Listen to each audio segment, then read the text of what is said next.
There are many challenges that we have to confront, but these years can represent the best in our lives. Coming of Age during Nationwide This Morning on Thursdays explores issues persons 50 and over confront. It also provides expert opinions on how we can improve the quality of our lives as we get older. That's Coming of Age, this and every Thursday during Nationwide This Morning at 6:51 a.m. Starting a renovation project? Start right. Start here at H&L Rapid True Value for all your essentials at our 10 stores island-wide. The time by H&L Rapid True Value is Nationwide time, 5 o'clock. Crisp and refreshing. Room temperature or chilled. A pure water would drink. The temperature by Pure Water is 30 degrees Celsius in capital city Kingston, 28 out west in Montego Bay. News at 5 teasers are brought to you by Advanced Scales and Equipment. Service is our total commitment. From the Nationwide News Network, comprehensive, incisive, tough. This is Nationwide at 5. Good afternoon, I'm Ricardo Brooks. And I'm Nora Gay Banton. In Nationwide News at this hour, opposition spokesman on health, Dr. Alfred Dawes, has called for an audit of the health sector as row over ventilators intensifies. So we are seeing what can be described as fuzzy math. What we need is an audit. The Health Minister, Christopher Tufton, is vowing to respond. Mustard Seed Communities rubbishes claims it's mistreating orphaned children from Haiti. What we have done to save these children really was a lifesaver for them. The allegations are totally false, and I don't know why and where they're coming from.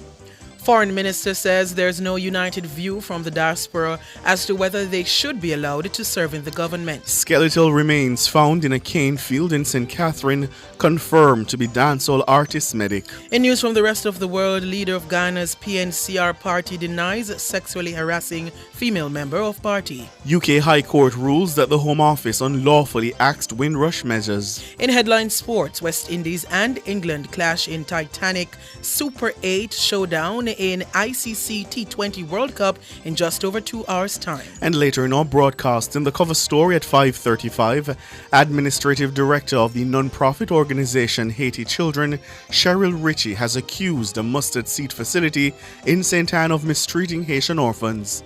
Sometimes ambulances will refuse to exit the property with any child to the hospital, but it's my understanding that they've never taken one child to Kingston to the specialist hospitals.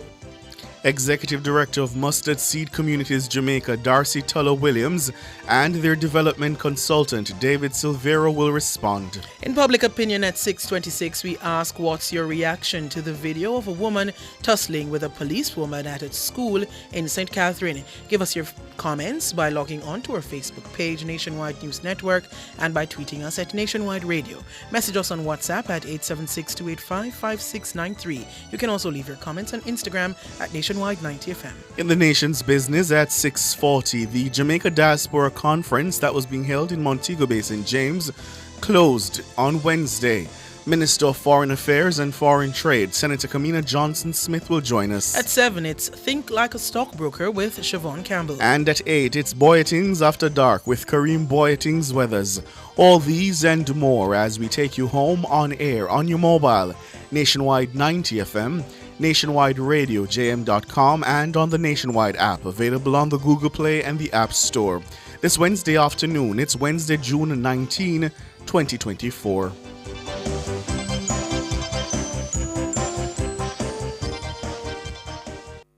News at 5 teasers were brought to you by Advanced Scales and Equipment. Service is our total commitment. If it's news, it's got to be Nationwide 90 FM.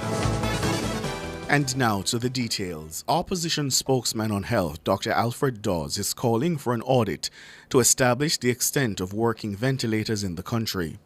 He's responding to a rebuttal by Health Minister Dr. Christopher Tufton, who challenged his previous claim that over 100 ventilators donated to Jamaica were unaccounted for.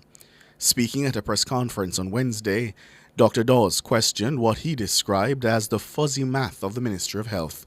Siobhan Campbell was there. The opposition spokesman on health had previously made the claim that approximately 100 ventilators could not be accounted for after they had been generously donated to Jamaica during the COVID-19 pandemic.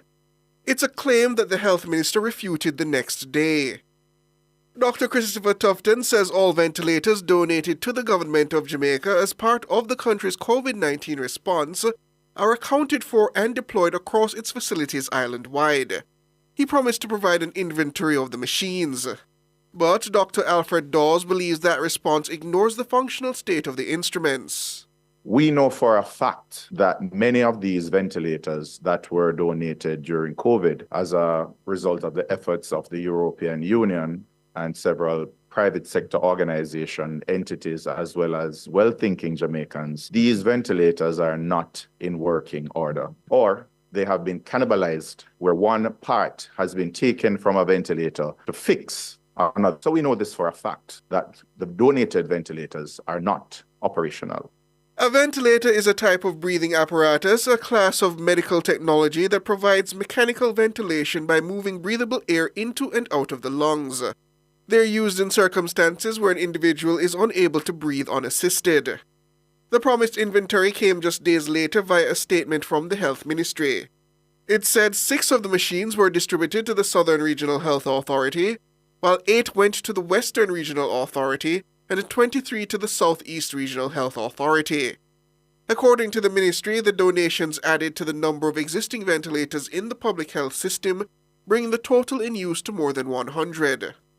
But Dr. Dawes is questioning how many of the ventilators and other critical care machines are in operational working condition across the health sector. So we are seeing what can be described as fuzzy maths, where we do not know exactly how many are operational. I cannot tell you how many. The Ministry of Health and Wellness cannot tell you. What we need is an audit to see exactly how many ventilators are available island-wide and how many actual ICU spaces and HDU spaces or high-dependency units, which are a step down from ICUs, how many of these units are available island-wide for Jamaicans who need critical care. Dr. Dawes is also dismissing suggestions that his concerns are an attempt at political gamesmanship. Those who would like to see us divided along political lines, they have their own routes for getting adequate health care. Many of us who are fighting on social media do not. We have to be united in our demands, whether it is through this administration or after elections. If I am sitting in that role, the demands must be kept up, that nothing short of an overhaul of our public health system is the only way forward for all well-thinking Jamaicans. Siobhan Campbell for Nationwide News. Meanwhile, Dr. Dawes is alleging that child and maternal mortality have climbed significantly due to the current JLP administration's failures.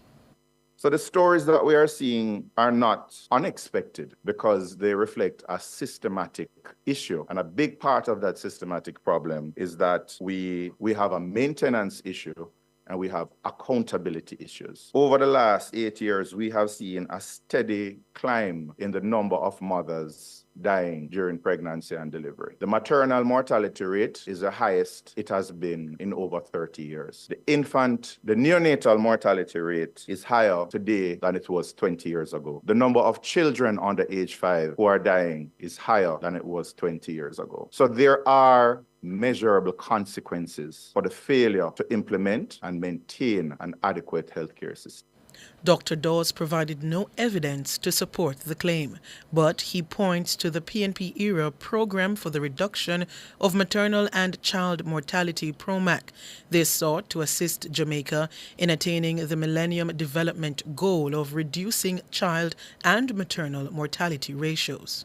The implementation documents were signed from as far back as 2013. We, at that time, wanted to reduce the incidence of maternal deaths and child deaths through development of screening, but not just that, the availability of operating theaters as well as ICU facilities or HDU facilities island-wide, so that if there's a baby who needed ventilation or a mother who needed ventilation, there would have been enough HDU spaces to accommodate them. The EU gave money then, and the EU gave money again during COVID, along with other Jamaican entities and individuals. And we are still left in a situation where there's a dire shortage of intensive care unit beds and high dependency unit beds.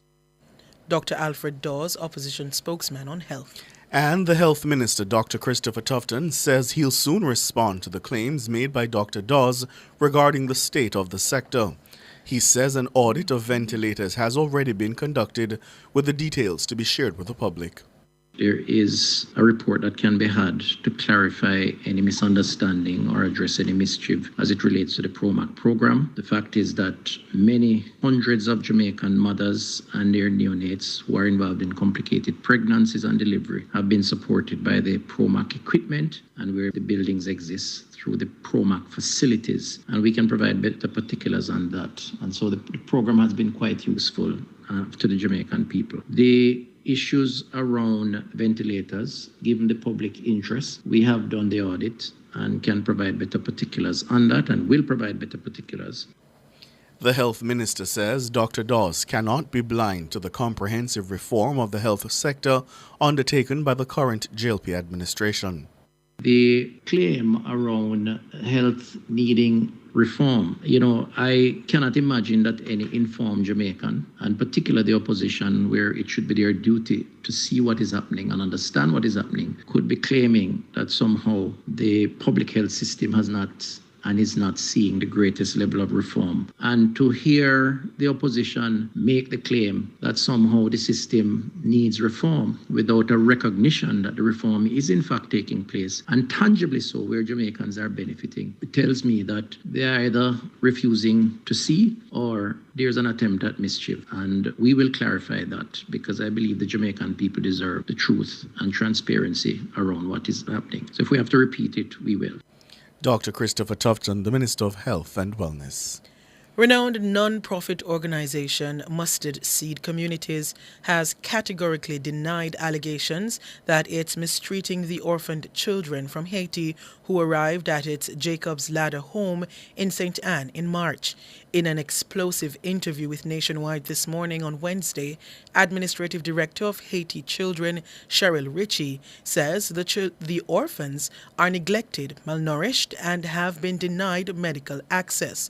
But Executive Director of Mustard Seed Communities International, Father Garvin Augustine, has rubbished the claims. Shalois Michael has that story.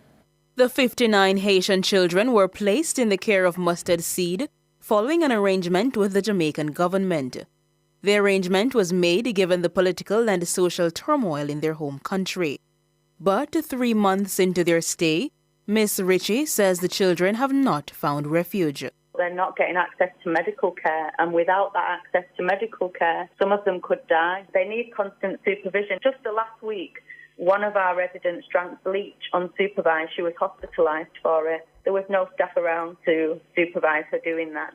Another one had serious seizures for several hours. There was no doctor on site to report it to. And then there was another resident. This is all in 1 week, so this is showing you how constant it is. He was coughing up blood, very seriously ill. The doctor said, take him to Kingston. We wanted to get an ambulance, take him to Kingston. They took him to St. Anne's Bay. But Father Augustine says the facility has been a lifesaver for the children. What we have done to save these children really was a lifesaver for them. I can tell you clearly that these Haitian children have been accepted into our community in Monahiga Jacob's Ladder and are being cared for with the same level of care that we care for our over 450 children across Jamaica. The allegations are totally false, and I don't know why and where they're coming from. There's no denying of medical attention for these children. Father Augustine says the home has been instrumental in improving the health of the orphans,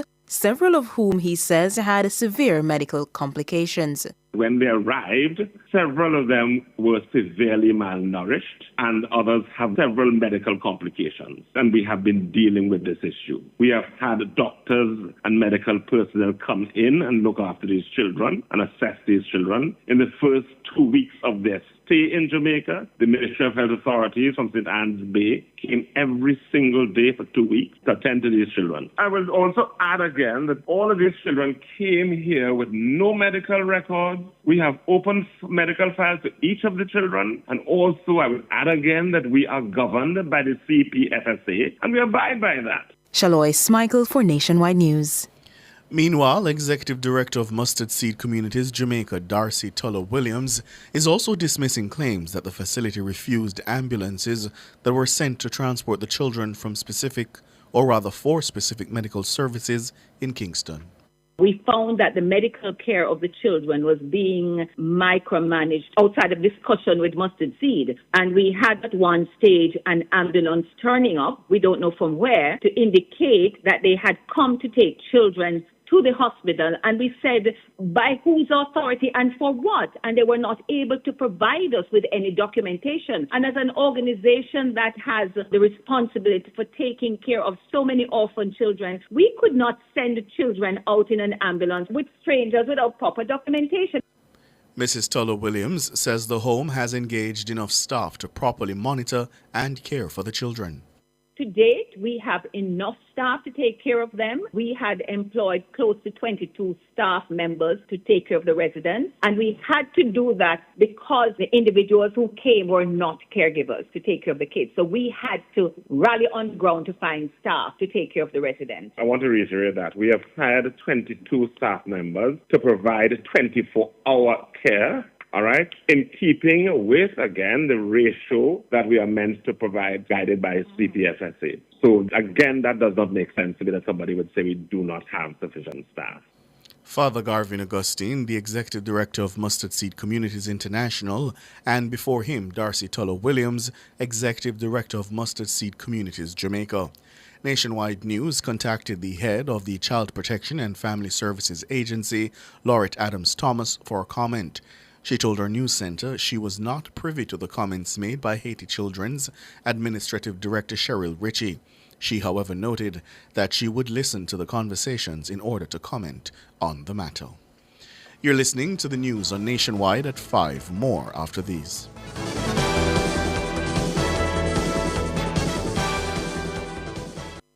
Value Drug Pharmacy offers curbside pickup and delivery of your branded and generic drugs. WhatsApp your prescription to 876-881-6695. The time by Value Drug Pharmacy is... It's 16 minutes after 5. Rent-to-Kill Initial offers air purification solutions with triple filtration and unique auto-sensing capabilities that neutralizes malodor and replaces it with clean air. Call Rent-to-Kill Initial at 926-4236 for more details. The temperature by Rent-to-Kill is 30 degrees Celsius in Kingston, 28 in Montego Bay. Touching lives every day, so many different ways, a part of all you do. Sagicor will make you feel secure, reaching out for more, will always see you through. Reach for more, whatever you're dreaming, whatever your goals, will help you achieve them. You're never alone, taking care of today's needs, take care of tomorrow's dreams, every day helping you succeed. That's what Sagicor means. Today's needs, tomorrow's dreams. Sagicor. Rayan nigga, pure culture. How much for your drink a rare rum? How much for your flask? How much for your drink a rare rum? How much for your flask? When you head to the bar, feel all our vibes and party. Spend 15 bills, get a queue, fit the crew. Or spend 250 pound a drink for you or your boo. How much for your drink a rare rum? How much for your flask? How much for your drink a rare rum? How much for your flask? Must be 18 years older to drink responsibly.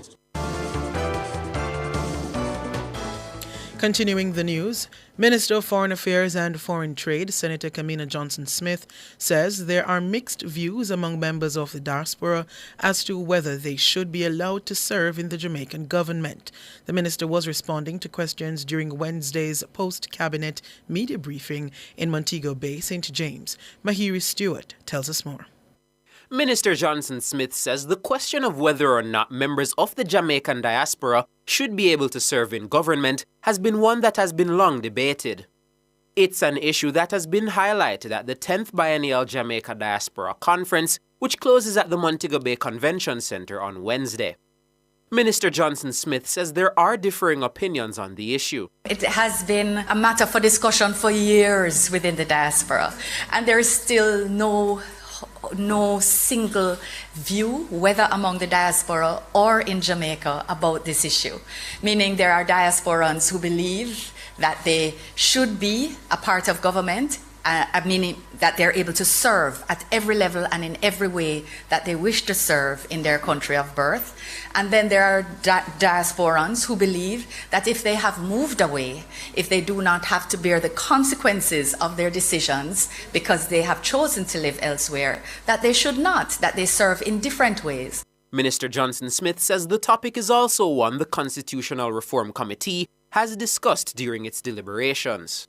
And this is a debate that actually happens within the diaspora. There are different views. It's a constitutional issue, and I'm sure it's an issue that will also be discussed by the CRC panel later, because it is grounded in the Constitution, how it defines eligibility to serve. And it is a matter that has actually been considered by the CRC. Minister Johnson Smith says the biennial conference has served as a platform for this discussion to continue.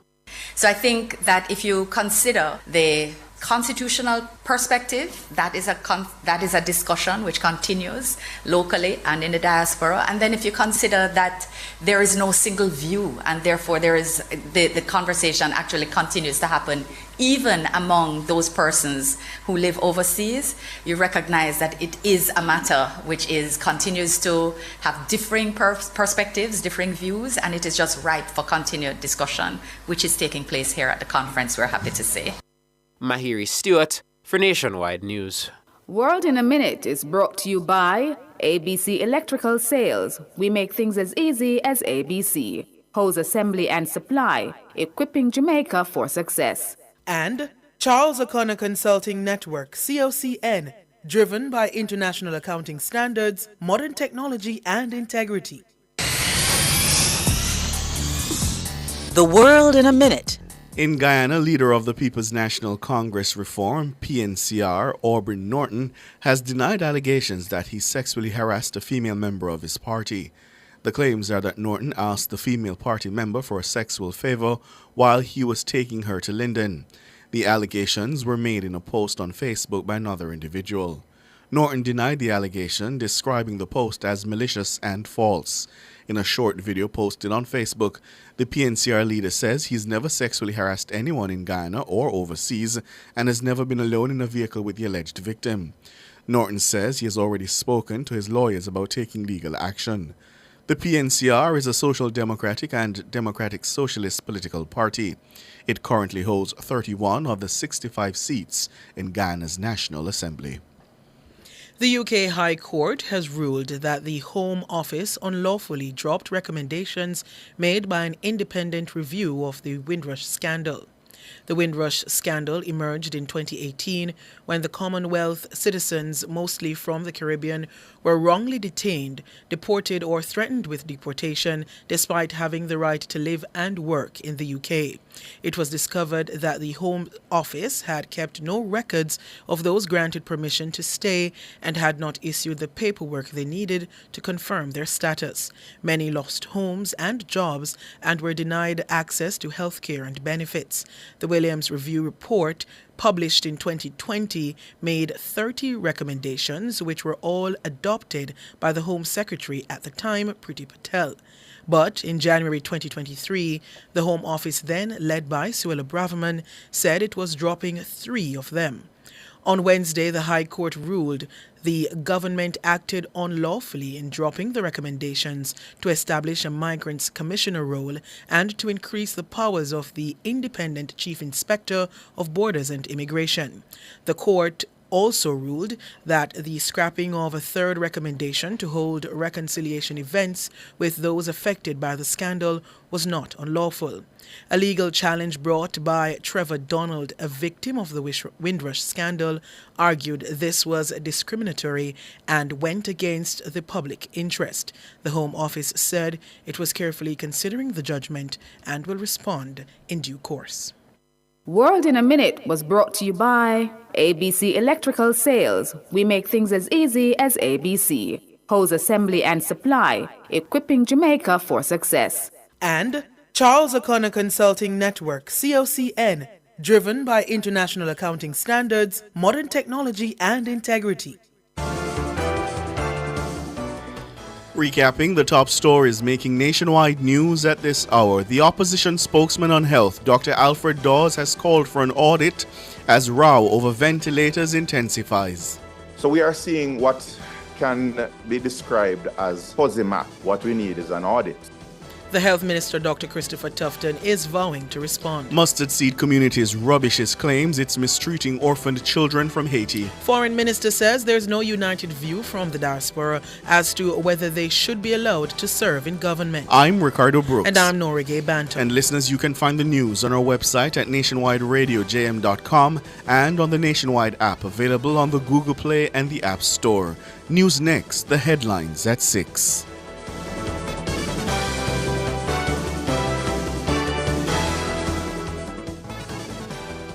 Does your organization need help to achieve compliance with the Data Protection Act? Contact We Manage Trust today at 876-339-5982 or email info@wemanagetrust.com. Let their team help you to achieve compliance with confidence and learn about their tailored MSME packages. We Manage Trust, the data protection experts. Give them a call at 876-339-5982. That's 876-339-5982. Call them today. Drive Hyundai vehicles beyond your dreams with an exclusive 5.99% interest rate. Yes, shop Hyundai vehicles and get a super low 5.99% interest rate on your car loan. Plus 2 years free service, 1 year insurance, and 5 years warranty. Offer valid on all 2024 Hyundai vehicles. Drive your Hyundai with the lowest interest 5.99%. Conditions apply.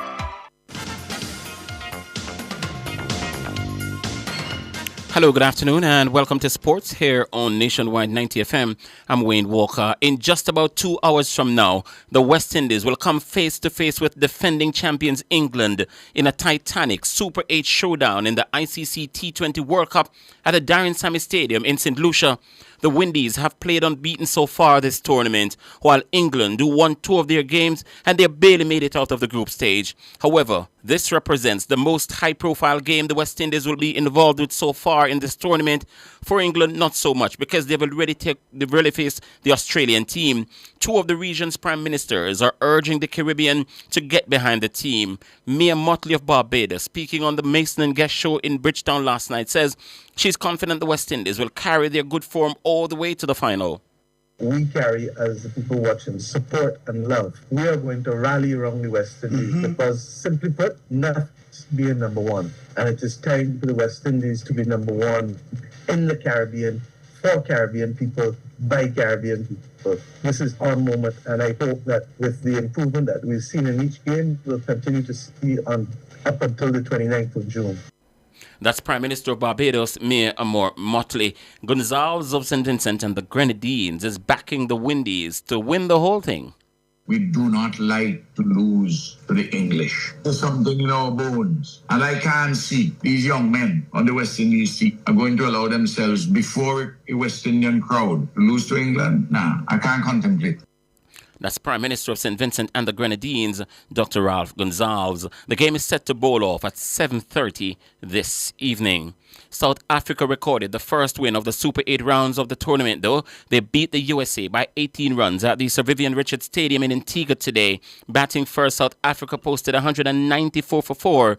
Opener and wicketkeeper Quinton de Kock led the scoring with 74 from 40 balls. Captain Aidan Markram made 46. Heinrich Klaassen was unbeaten on 36. And Tristan Stubbs 20 not out. So Rob Netravalka and Harmeet Singh picked up 2 wickets each for the USA, who made 176 for 6 in their 20 overs in reply. Andres Goose top scored with an undefeated 80 from 47 deliveries. Singh made 38 and Stephen Taylor 24. Kagiso Rabada ended with figures of 3 for 18 for South Africa. Emerging Ireland batting a second time with a first innings lead of 134 runs. They were 65 for 2 at Thompson day 2 of their 4-day match against the West Indies Academy at the Green Cumber. Captain Stephen Duhaney, he made 28 and Chris De Freitas 23. They are at the moment the not-out batsmen. The West Indies Academy were bowled out for 214. Kadeem Alain made 47. Jordan Johnson, the Jamaican, made 33. Joshua Bishop 28 and Naeem Young 48 not out. Tom Mays took 4 for 61 and Liam McCarthy bagged 3 wickets for the Irish. Host Germany are virtually through to the knockout stage of the European Football Championships after a stylish 2-0 win over Hungary in Stuttgart today. Bayern Munich young star Jamal Musiala gave them the lead on 22 minutes before skipper Ilkay Gundogan secured the points to keep them firmly atop Group A. Gundogan just wouldn't fall in his stride. Second chance for Gundogan. Gulach is for goal! And Musiala gives Germany the lead midway through the first half. Mittelstadt, Fulkrug's at the back post. This is Gundogan! That's the goal Germany craved! The captain steps up to provide breathing space for the hosts in Stuttgart. In other games today, Croatia came from behind to draw 2-2 with Albania in the first game of the day, and Switzerland ended 1-1 with Scotland in the last game of the day. And it's now time for the Nationwide Olympic Fact. It's sponsored by Fontana Pharmacy. This is Nationwide's Olympic Facts, brought to you by Fontana Pharmacy. It's all good inside. Did you know that only one of the 88 medals won by Jamaican athletes in Olympic history has come outside track and field? Yes, that's a fact. At 23 years old, David Weller won bronze in the men's 1 kilometer cycling time trial at the 1980 Games in Moscow. That was Nationwide's Olympic Facts, brought to you by Fontana Pharmacy. It's all good inside. That's sports. We're going to be back with more at 6:05.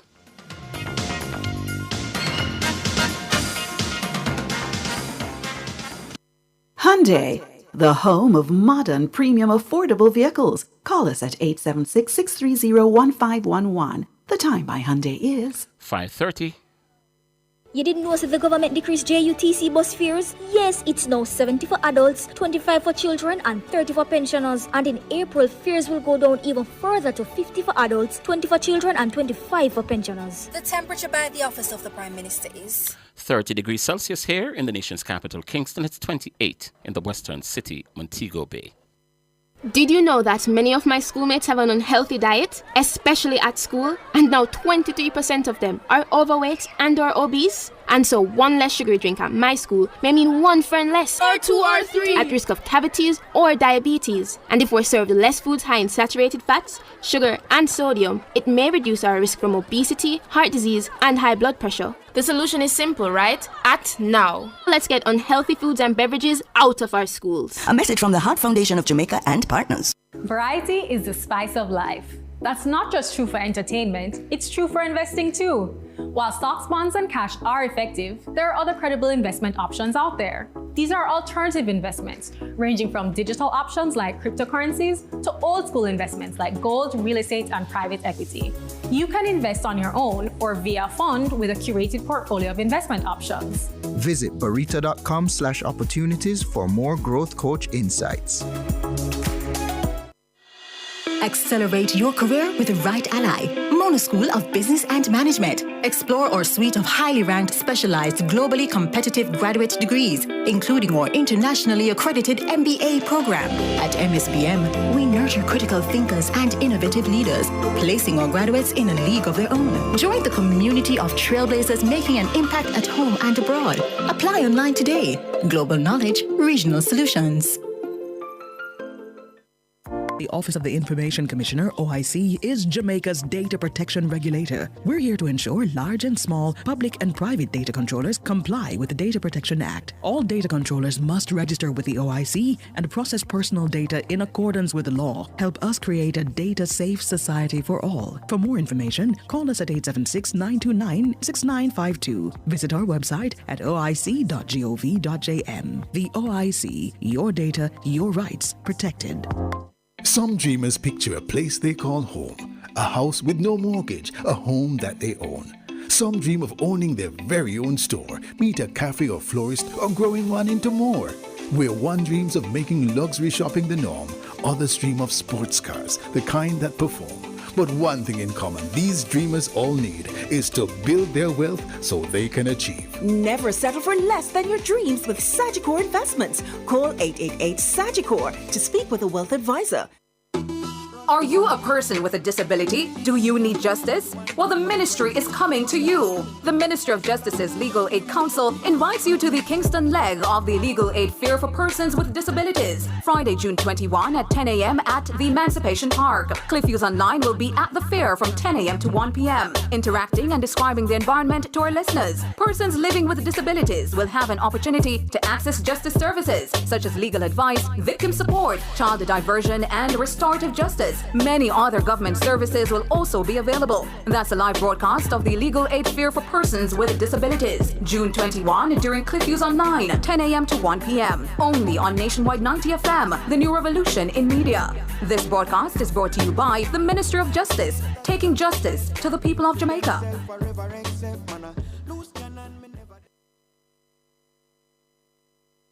Cover Story is brought to you by Hyundai. Modern, premium, affordable vehicles. Drive Hyundai Hyundai vehicles beyond your dreams with an exclusive 5.99% interest rate. Yes, shop Hyundai vehicles and get a super low 5.99% interest rate on your car loan. Plus 2 years free service, 1 year insurance, and 5 years warranty. Offer valid on all 2024 Hyundai vehicles. Drive your Hyundai with the lowest interest, 5.99%. Conditions apply.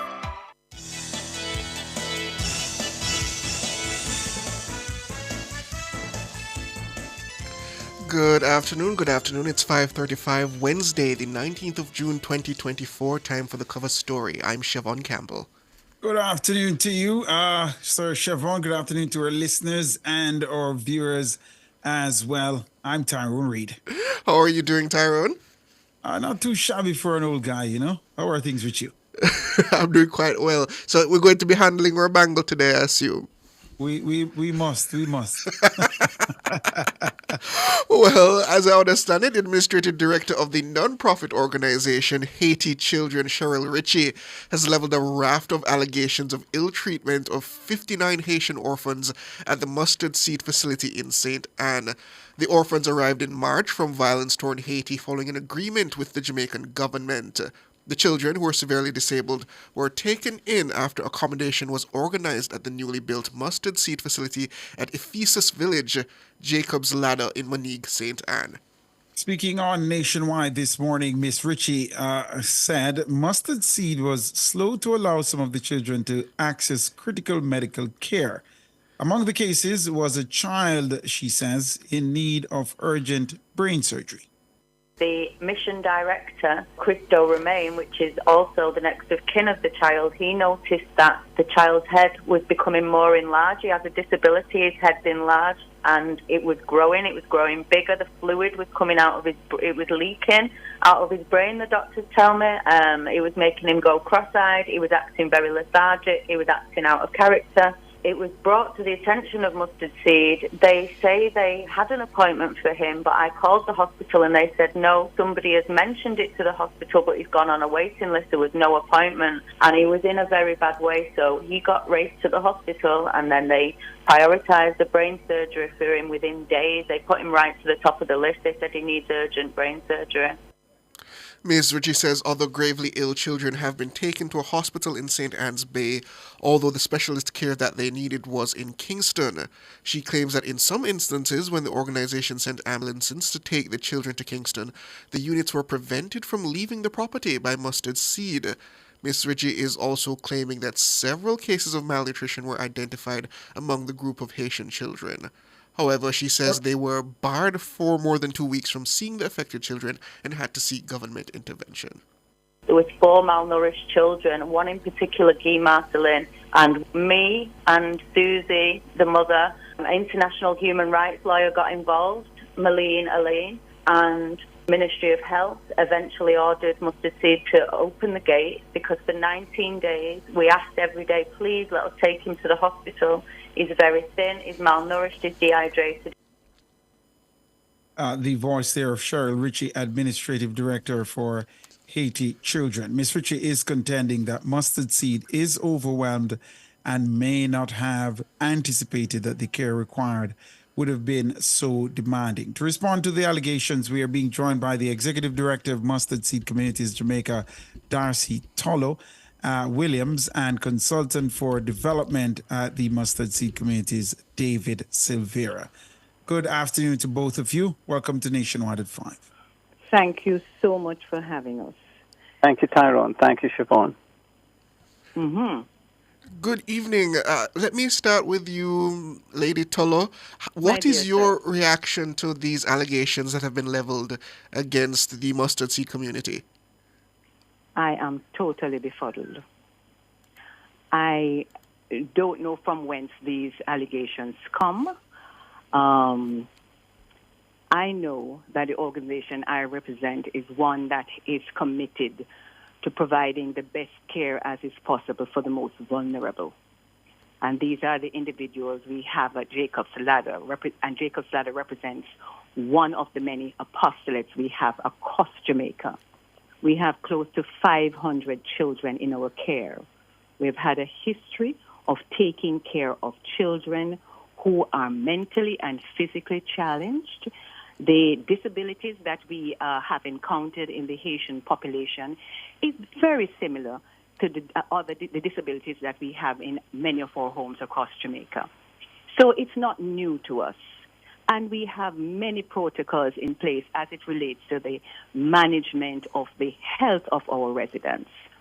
We are an organization that is headed by our founder father, Monsignor Gregory Rankison, who has had a history of providing, care to those who have been in need, those who have fallen between the cracks of society. And I cannot understand where someone can figure that we would separate or have levels of care as it relates to our children.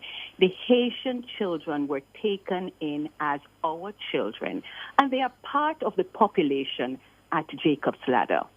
And we have been doing the best we possibly can to ensure that they are comfortable and that they are kept as healthy as is possible. The children's profile when they came to Jamaica, many of them were identified as being severely malnourished. This is a profile that was shared with us even before they hit ground zero here in Jamaica. All right? We knew that we had several kids there who were hydrocephalic. I'm told anecdotally that many of them, those individuals who were hydrocephalic, the shunts were removed before they came to Jamaica to facilitate the travel. All right? Go ahead. Mrs. Tolo Williams, Yes. I see there's a report here being carried in the media, the Gleaner to be specific, that 10 of 16 Haitians who were being housed at Jacob's Ladder as caregivers for Haitian orphans since March have gone missing along with their luggage and other personal belongings. An official from the home, it said, confirmed. The revelation, according to the report, came in an interview, it says today, which followed allegations of maltreatment and abuse made by the executive of Haiti Children, the organization which previously housed severely disabled orphans in Val in Haiti. So is this true that 10 of the 16 Haitians who were being housed at Jacob's that as caregivers for the Haitian orphans since March have gone missing along with their luggage and personal belongings? Is that true? Yes, they were packed up and removed from the facility. When you say packed up and really removed from the... They left Oh, you mean they absconded is more accurate to say. All I know, my dear sir, is that they were picked up, they took their luggage, and they left. They were picked up? They were picked up. So this was a voluntary removal? It seems, yes, I would call it that. And what was their engagement with the Mustard Seed organization exactly? I see they're listed as Haitian caregivers. Engagement with? Yes, the question you're asking. Their engagement with Mustard Seed. I see they're listed as Haitian caregivers, but right. So when we were in the discussion in terms of having the children brought here, one of the main things we identified was a need of having caregivers accompany them, because remember, the children, they don't speak English, and we needed caregivers who were kind of bilingual, who would be able to communicate and bridge whatever communication gaps there would have been. So we wanted them, and also to keep the children, that everything is not new. So they would have their caregivers that they would be familiar with. Familiar faces, yes. Sorry? Familiar faces. Familiar faces, so that they would be comfortable when they made the transfer to Jamaica. So they When did they leave the property, Ms. Tolo? When did they leave the property? These 10 individuals. When did they leave the property? 10 of 16. David, when exactly did they leave? It was a Saturday. I have no problem with you using the word abscond. It was reported to PICA as it happened, and as we said, it's our staff that's caring for the Haitian children. It's 10 of their 16 have gone. I am quite comfortable with the word you use. So you said a Saturday. Could you be a bit more specific with that for me, please? I think it was like maybe 2 or 3 weeks ago. I'd have to look back and see. I'm not exactly sure, but I believe it was on a Saturday. 2 or 3 weeks ago. And when did you report it to the authority? It was reported to PICA. Yeah, when? It was reported to PICA within a day or two of it happening. So why not the same day if they absconded? Well, it was weekend. It was a Saturday. We didn't know exactly what was happening, and so by Monday we would say, well, these people haven't returned, haven't come back, and we reported it on the Monday morning, I believe it was. Could you say who picked them up? Before we continue, Tyrone, we're right upon the break, so let's pick that up right after. All right, after this. Thank you.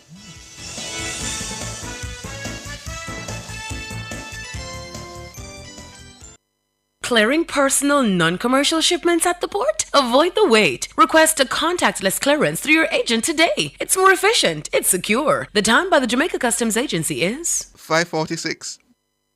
Don't compromise on water storage. Choose Rhino water tanks, Jamaica's top pick for over 25 years. Built strong. Purchase a water harvester for an additional water supply. Rhino water tank, Jamaica's choice. Some dreamers picture a place they call home, a house with no mortgage, a home that they own. Some dream of owning their very own store, meet a cafe or florist, or growing one into more. Where one dreams of making luxury shopping the norm, others dream of sports cars, the kind that perform. But one thing in common these dreamers all need is to build their wealth so they can achieve. Never settle for less than your dreams with Sagicor Investments. Call 888-SAGICOR to speak with a wealth advisor. Outperform, outlast. With top performance. Jackama. Reliable, full stop, not comma. We have the expertise for drilling and demolition. We have the power tools for plumbers and electricians. Fancy select tools, free parts and free repairs. 3 parts, free repairs. 2 to 3 years. Hilton, available at Delta Supply, 106 Hagley Park Road. Call us at 876-302-61114. Delta Supply, we service what we sell. The Office of the Information Commissioner, OIC, is Jamaica's data protection regulator. We're here to ensure large and small, public and private data controllers comply with the Data Protection Act. All data controllers must register with the OIC and process personal data in accordance with the law. Help us create a data-safe society for all. For more information, call us at 876-929-6952. Visit our website at oic.gov.jm. The OIC, your data, your rights protected. Welcome back, listeners, viewers, to the cover story as we touch upon this matter of some very serious allegations raised against the mustard seed community regarding their care for Haitians at the facility. Well, before we go back to our guests, we actually have something coming in from the CPFSA, a response to some of the allegations made here. The Child Protection and Family Agency says it has never received any allegation of abuse against children at any of the mustard seed childcare facilities. The statement says we have conducted regular monitoring exercises of these facilities over the years, and we have never had an incident that speaks to the abuse of these children, and specifically in relation to the Haitian children who are currently residing at a mustard seed facility. They say we have been monitoring the home and have conducted investigations, and we have not seen any instances of maltreatment of the children by the mustard seed caregivers or management. So that coming from the CPFSA, a strong claim saying that the mustard seed community essentially has done nothing wrong and they could find no evidence of abuse or mistreatment or maltreatment, I should say. So, go ahead, Tyrone. Yeah. Oh, yeah, I was just going to put that to Darcy Tolo Williams then. I mean, this seems to have exonerated the clergy of these allegations from the CPFSA. And I am really humbled that CPSFA stepped forward and said that, because they are our monitoring agency, and we do have officers who come out on a regular basis and, check to see what's going on, look at our critical incident reports and all that sort of thing. And there's an open door policy that, they come in, if we have a problem, we can always call and get guidance as best as is possible. So we have always functioned like that. So I'm very heartened that they stepped up and indicated that they have noticed nothing, or they haven't, nothing of that nature has been reported to them. Which begs the question then, Executive Director. Darcy. Cheryl Ritchie, the Administrative Director for Haiti Children. Right. Have you had a falling out with her of any sort? Why would she level these accusations? Not at all. And therein lies the story. That is what we need to find out.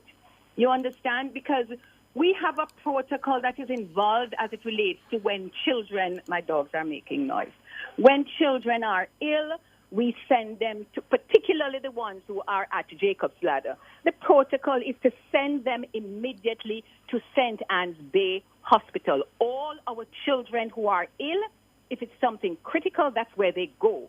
Then the referral comes from St. Anne's Bay Hospital if they need to go to Bustamante or if they need to go to the University Hospital.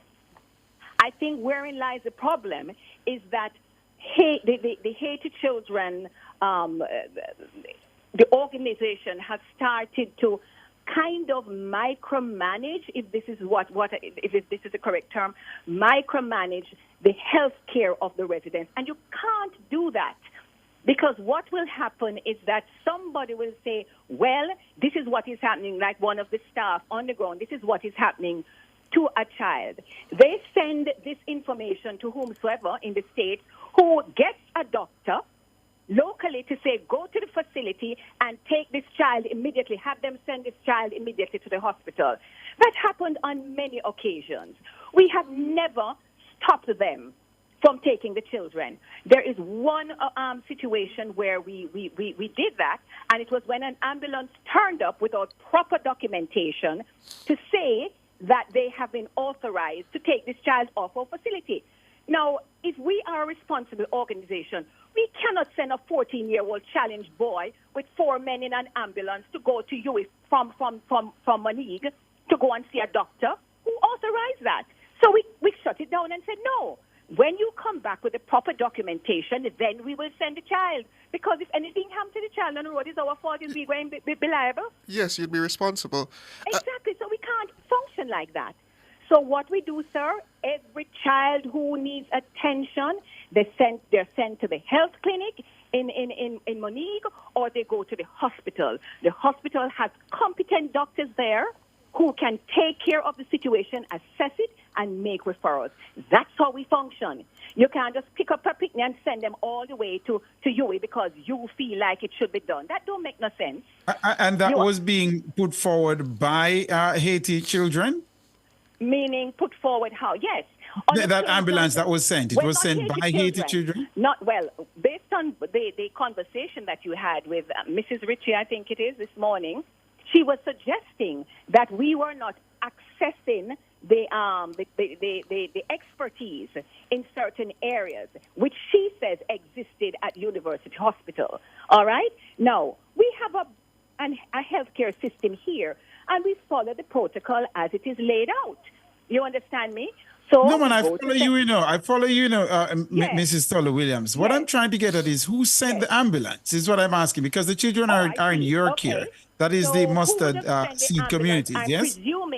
I'm presuming it is either Mrs. Ritchie or it could have been the convener of the Haiti Children Organization. So even to this date, you're still uncertain as to who sent the ambulance. Exactly. If you're assuming, that's a big problem. And that would assume why you did not send the children on that ambulance. But even to this date, you're not certain who sent the ambulance. I am certain who sent the ambulance. The ambulance was sent by the convener of the organization. Okay. All right? Who would have been given certain information, and she would have done so because it has to be financed. Okay. Right. But you didn't give approval for this? On one occasion. Because they didn't have the requisite. There was no doctor's referral. We cannot let a child leave mustard seed without a doctor's referral, or without a doctor saying this child needs to be taken. Right. You can't just turn up 4 men in an ambulance and say, we are here for that child. Understandable. So we didn't do that. And that's the one occasion. Very well. All the other occasions with the doctors coming in, whom she has authorized to come in, we have been gracious enough to allow them to come in. They do their checks, and they make their referrals, and we follow suit. And David Silver, I would like to ask you, as I understand it, based on my briefing heading in, you were integral in making the arrangements between Haiti children and Mustard Seed in order as to how these disabled individuals would be treated and cared for, correct? That's correct. So it was a 8-month period of negotiating to get the children here to Jamaica, and I must say the Jamaican government was stellar in their support of it. We were supported by the Prime Minister, we were supported by the Minister of Foreign Affairs, speaking to the Haitian government at the time, and the Minister, and also the leader of the opposition was kept abreast of everything.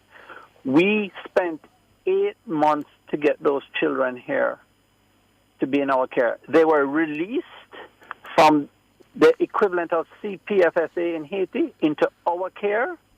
They were accepted into Jamaica by our government to be in our care. And I think this is the problem that Haiti children is having. It is quite clear who is responsible and who is to make the decisions for the children, and that is Mustard Seed communities. And that is actually where I would like to press you a little bit on. In terms of their engagement, Haiti children, what were the clear delineations of their duties versus those of Mustard Seeds? You're taking, who's that? You're taking it? Go ahead. Yeah, they were the people that had the care for the children in Haiti. We entered into agreement with them to get the children to Jamaica, and that they would cover the cost of care for the children in Jamaica. And that was the agreement we had. At no time was it ever said, it's clearly said that we are the ones responsible for the children in Jamaica. And we're running out of time, but I would like to put it to both of you. The children are still at the facility, correct? Of course, yes. And you have no issues with having Haitian children at the facility versus, say, having Jamaicans at the facility, as you said earlier. Certainly not. Yeah, if you want me to. Because as David said, it was 7 or 8 months of deliberation to get them here because we committed to that process to help the children of Haiti. You know, we committed to that, so certainly not. With regard to your question, Mrs. Toller Williams, is Cheryl Ritchie and the other folks from Haiti children, what's going to be the relationship going forward, given what has been done here? I think the first thing we should say is, who is Cheryl Ritchie? Cheryl Ritchie... It's Administrative Director for Haiti Children. Well, Cheryl Ritchie has never... She's been to Mustard Seed. She's visited the caregivers there.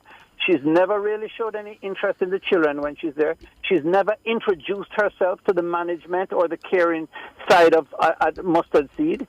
And I think you need to ask Cheryl Ritchie where these 10 Haitian caregivers, and I say that in quotation marks, who came to care for these children, where they are.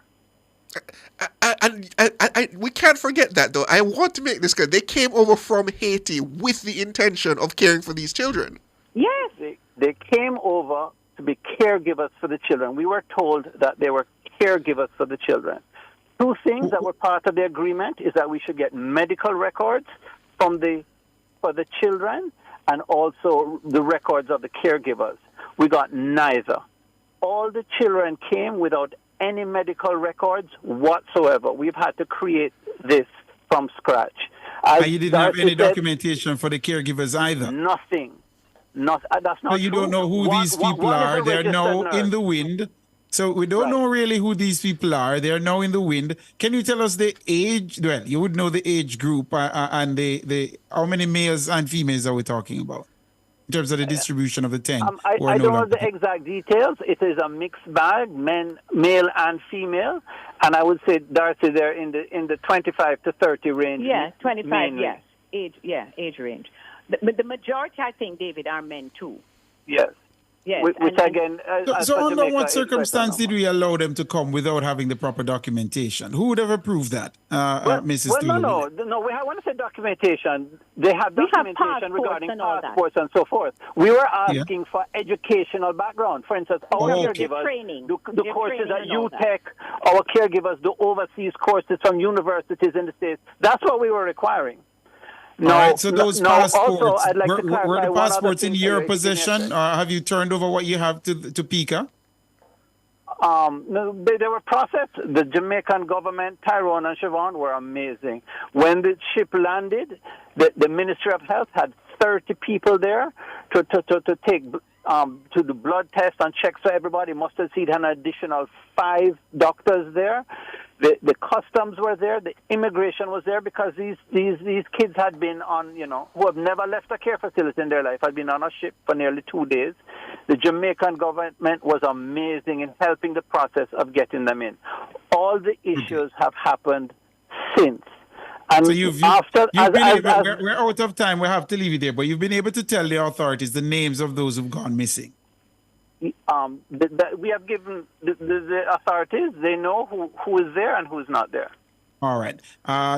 Thank you very much, Darcy Tuller Williams, David Silvera. We appreciate the time. We are out of time. That's the cover story. The headlines are next.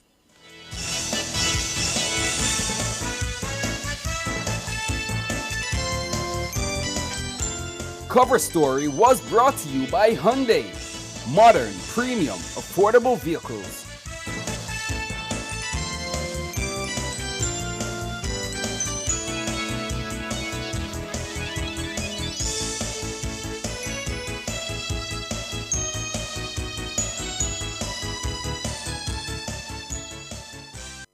Say hello to peace of mind and goodbye to worry with Guardian Life's new Ultimate Provider Plan, and secure your medical expenses in the event of critical illness today. Call 888-367-5433 for details. The time by Guardian Life is 6:01.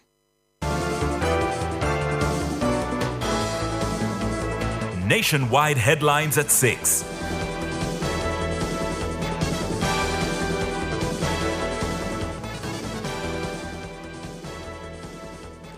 Good evening with the headlines at 6. I'm Shalois Michael. Opposition spokesman on health, Dr. Alfred Dawes, is calling for an audit to establish the extent of working ventilators in the country. We know for a fact that many of these ventilators that were donated during COVID as a result of the efforts of the European Union and several private sector organization entities, as well as well-thinking Jamaicans, these ventilators are not in working order, or they have been cannibalized, where one part has been taken from a ventilator to fix another. So we know this for a fact, that the donated ventilators are not operational. Health Minister Dr. Christopher Tufton says all ventilators donated to the government as a part of the country's COVID-19 response are accounted for. The ministry says the donations brought the total in use to more than 100. But Dr. Dawes is questioning how many of the ventilators and other critical care machines are in operational working condition.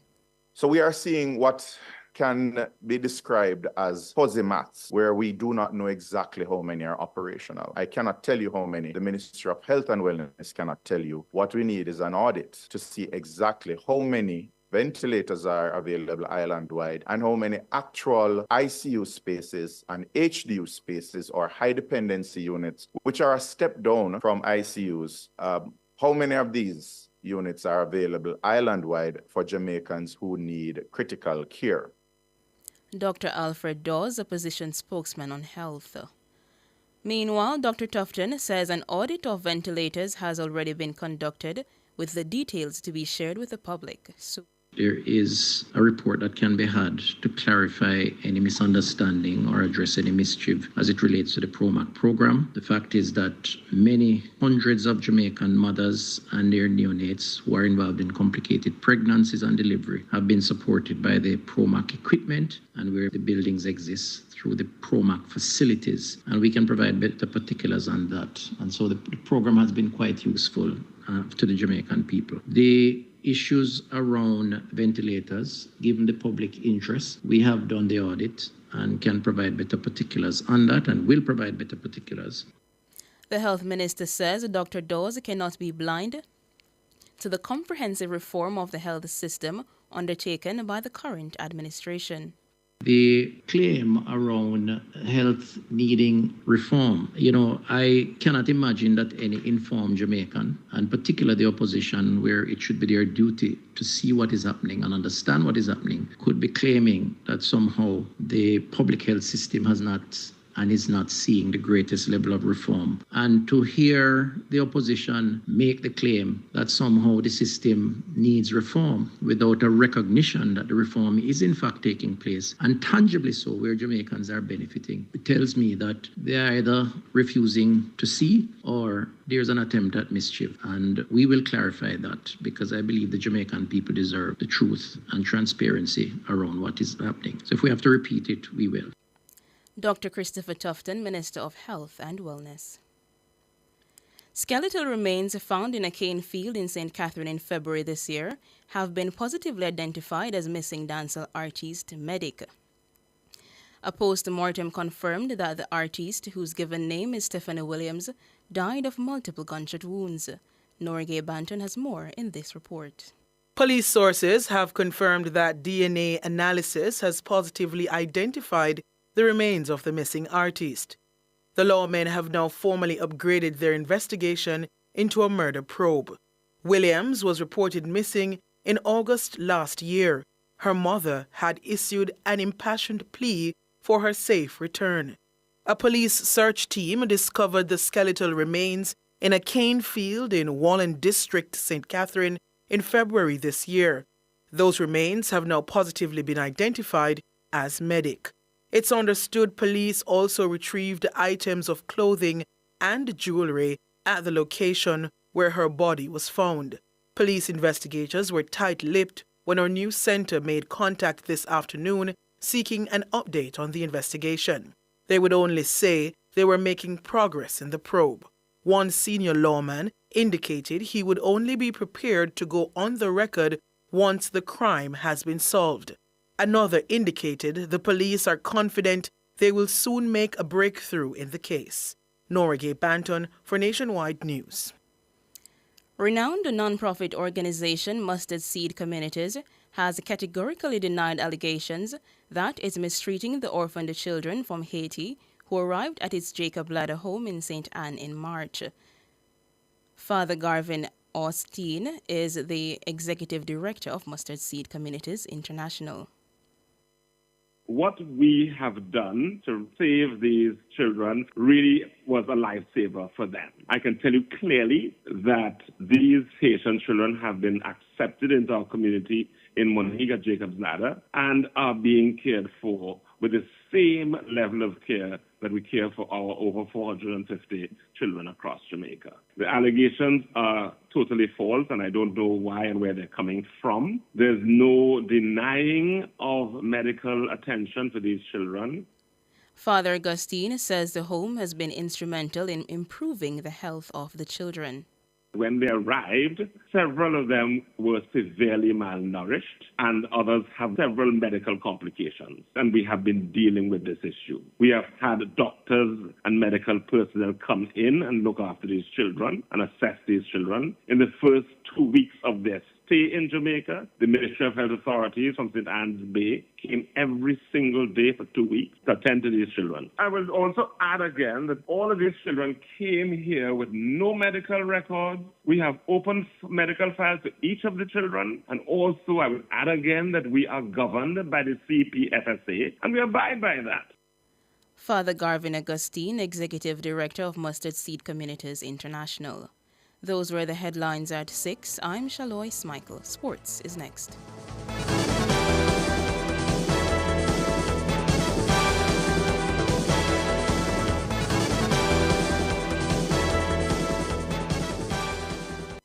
Attention engine enthusiasts in Jamaica. Did you know that Lucalza Caribbean is the only authorized distributor of Chevron lubricants? Lucalza has been the trusted partner for Chevron lubricants in Jamaica for over 13 years, offering the full range of Chevron and Texaco products including Ursa, Haviland, Supreme, Delo and more. For peace of mind and superior engine care, trust the Chevron lubricants portfolio, distributed by Lucalza Caribbean and their network of reliable resellers. Don't compromise your engine performance. Drive with Chevron. Drive with confidence.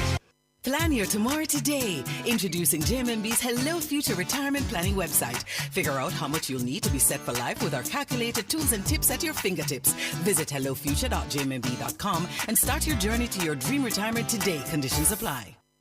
After months of preparation, Jamaica's top athletes clash at the J3A Puma National Senior and Junior Championships, June 27 to 30. 4 days of intense action will determine who's ready for the Summer Olympics in Paris. Tickets are available at Jamaica Pegasus, National Stadium Ticket Office, and MysticOnlineTix.com. Season ticket finish line, 8,000. Season tickets regular grandstand, 6,500. Daily tickets range from 1,000 to 3,500. Tickets go on sale at the Pegasus and the Stadium Ticket Office, Monday, June 24, 9 a.m. to 6 p.m. The J3A Puma National Senior and Junior Championships, June 27 to 30 at the National Stadium. It will be sensational.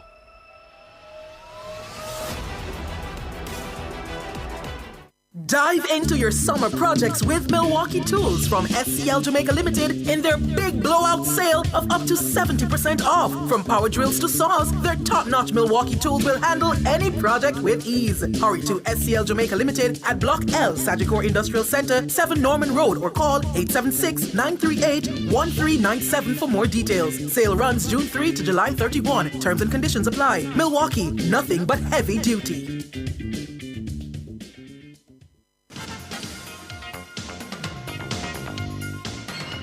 Hello, good evening, and welcome to Sports here on Nationwide 90 FM. I'm Wayne Walker. In just about an hour and a half from now, or just a little less than that, the West Indies will come face-to-face with defending champions England in a titanic Super 8 showdown at the ICC T20 World Cup. The game is set to bowl off at 7:30 Jamaica time this evening at the Darren Sammy Stadium in St. Lucia. The Windies are unbeaten so far at the tournament. England won just 2 games in the group stages and barely made it out of the group stages. In fact, they needed an Australia victory over Scotland to see them home. 2 of the region's prime ministers are behind the team, and they're urging the Caribbean to get behind the West Indies. Mia Motley of Barbados, she said on Mason and Guests in Barbados last night that she's confident the West Indies will take their good form right the way through to June 29 and the final at the Kensington Oval in Bridgetown. We carry, as the people watching, support and love. We are going to rally around the West Indies because, simply put, nothing being number one. And it is time for the West Indies to be number one in the Caribbean, for Caribbean people, by Caribbean people. This is our moment, and I hope that with the improvement that we've seen in each game, we'll continue to see up until the 29th of June. Prime Minister of Barbados, Mia Motley. Gonzales of St. Vincent and the Grenadines is backing the West Indies to win the whole thing. We do not like to lose to the English. There's something in our bones. And I can't see these young men on the West Indies team are going to allow themselves before a West Indian crowd to lose to England. Nah, I can't contemplate. That's Prime Minister of St. Vincent and the Grenadines, Ralph Gonsalves. Meanwhile, former England bowler Don Topley says the World Cup truly starts at the Super 8s. Topley is hoping the Englishmen can hand the West Indies tonight their first defeat of the tournament. No disrespect to Scotland, Oman, Namibia. Hey, the World Cup starts proper. What a mouth-watering encounter. England versus the West Indies. This must be the performance of the West Indies. They've got better since we did the commentary game against Papua New Guinea. They've got a little bit better. And yesterday blew away Afghanistan, who are not to be taken lightly. What a performance. It must have galvanised people all over the Caribbean. Mouth-watering type, but I pray that we've come to spoil the party. Don Topley. Today, South Africa recorded the first win of the Super 8 at the ICC World Cup. They beat the USA by 18 runs at the Sir Vivian Richards Stadium in Antigua. Batting first, South Africa posted 194 for 4. Opener and wicket keeper Quinton de Kock, he led the scoring with 74 from 40 balls. The captain Aid Markram made 46. Heinrich Klaassen was unbeaten on 36. And Sarub Netravalka and Harmeet Singh back 2 wickets apiece. The US responded with 176 for 6, with Andres Goose top scoring with an unbeaten 80 from 74 balls. And Khadija Rabada bagged the 3 for 18 bowling for South Africa. Emerging Ireland batting a second time with a first innings lead of 134, reached 65 for 2 at stumps on day 2 of their 4-day match against the West Indies Academy at Greencumber. Captain Stephen Dehaney, 28, and Chris De Freitas, 23, are the not-out batsmen. Earlier, the West Indies Academy were bowled out for 214. Kadeem Alain made 47, Jordan Johnson, 33, Joshua Bishop, 28, and Naeem Young, 48, not out. Tom Mays took 4 for 61, and Liam McCarthy bagged the 3 wickets for the Irish. Host Germany are virtually through to the knockout stage of the European Football Championships after a stylish 2-0 win over Hungary in Stuttgart today. Bayern Munich young star Jamal Musiala gave them the lead on 22 minutes before the captain Ilkay Gundogan secured the points to keep them firmly atop Group A. Gundogan just wouldn't fall in his stride. Second chance for Gundogan. Gulach is for Mad. And Musiala gives Germany the lead midway through the first half. Mittelstadt, Fulcrum's at the back post. This is Gundogan. That's the goal Germany craved. The captain steps up to provide breathing space for the hosts in Stuttgart. In other games today, Croatia came from behind to draw 2-2 with Albania, and Switzerland ended 1-1 with Scotland. President of the Jamaica Olympic Association, Chris Samuda, says he's confident the organizers will put measures in place to mitigate against heat risks at the 2024 Olympic Games. Recently, athletes and climate scientists issued a release warning of the dire consequences competitors could face as intense heat continues to impact and jeopardize sporting events around the world. The French weather forecaster Mathieu France has already predicted warmer than normal conditions from May to July across the country. Samuda says the GOA will be arming its delegation with information to keep safe. And the GOA in its medical advisories will provide information and impress upon delegation members the imperative of adhering to medical protocols and health safety measures. I have every confidence, though, in the health authorities of France, which will have custody of the Games, that appropriate measures will be taken to insulate athletes and coaches from risks, but that does not relieve delegations from taking their own measures in the interest of the safety of their members. GOA President Chris Samuda, double world 200 meters medalist and world under-20 record holder Arian Knighton will be able to compete at the U.S. Olympic trials. Knighton, regarded as one of the best young sprinters in the world, tested positive for a banned substance earlier this year, but was subsequently cleared after an independent arbitrator ruled that the substance was more likely than not ingested through contaminated meat. The 20-year-old sprinter, who was won silver at the World 200 meters bronze, tested positive for a metabolite of trenbolone during an out-of-competition drug test on March 26. Knighton was provisionally suspended by the United States Anti-Doping Agency, USADA, on April 12. Now, after a full evidentiary hearing on June 14 and 16, which involved Knighton, USADA had witnesses. An independent arbitrator determined that the U.S. athlete would receive a, quote, no-fault violation. This meant that his provisional suspension was immediately lifted, and he's now cleared to compete at the upcoming U.S. Olympic trials starting on June 21, and it runs through to June 30. And finally, in sports at this time, we go to the Nationwide Olympic Fact, and it's sponsored by Rainforest Caribbean. This is Nationwide's Olympic Facts, brought to you by Rainforest Caribbean. Make delicious moments. Did you know that Herb McKinley is the first Jamaican to win a medal in the men's 100 meters at the Olympics? Yes, that's a fact. Herb McKinley won silver at the 1952 Games in Helsinki in the men's 100 meters. That was Nationwide's Olympic Facts, brought to you by Rainforest Caribbean. Make delicious moments. And that will do it for sports.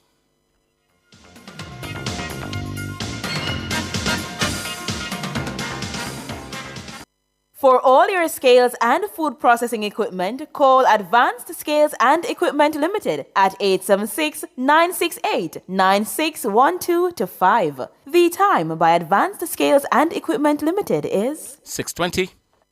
Jamaica, Jamaica, I see what I want at Phosphorus Super Sale, June 17 to 28. Call us at 876-937-5099 or visit us in Kingston, Mandeville, Draxall, and Montego Bay. Come get your wires, breakers, chandeliers, flood lamps, LED bulbs, solar panels, and so much more. Come shop, come save at Phosphorus Super Sale, June 17 to 28. See you there at Phosphorus, open Sundays. Some dreamers picture a place they call home, a house with no mortgage, a home that they own. Some dream of owning their very own store, meet a cafe or florist, or growing one into more. Where one dreams of making luxury shopping the norm, others dream of sports cars, the kind that perform. But one thing in common these dreamers all need is to build their wealth so they can achieve. Never settle for less than your dreams with Sagicor Investments. Call 888-SAGICOR to speak with a wealth advisor. Nationwide 90 FM is at it again. Team Revolution will clear every hurdle and sprint to the finish line as we cover the games of the 33rd Olympiad from Paris, the city of love. Fraser Price gets the start, and look at this, Ahuri going well, and here they're coming to close it down. Jetta's coming through, but Fraser Price on the near side, the Olympic champion defends! She defends the title! Wonderful run by Shelly Ann. Nationwide's coverage is powered by our diamond sponsor, Pizza Hut. Now, that's delivering from all locations, island-wide.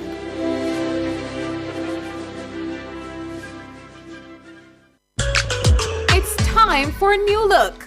And high time to get serious about protecting our home and investment. It's time to choose BH Paints with over 60 years experience in quality paint finishes. Their products are superior and long-lasting. Time to check them out.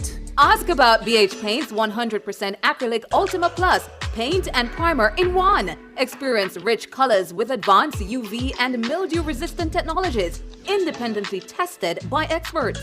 What are you waiting for? Visit a BH Paints Color Center today. Public Opinion is brought to you by Cleasing Industrial Supplies Limited, Industrial Automation and Control Solutions.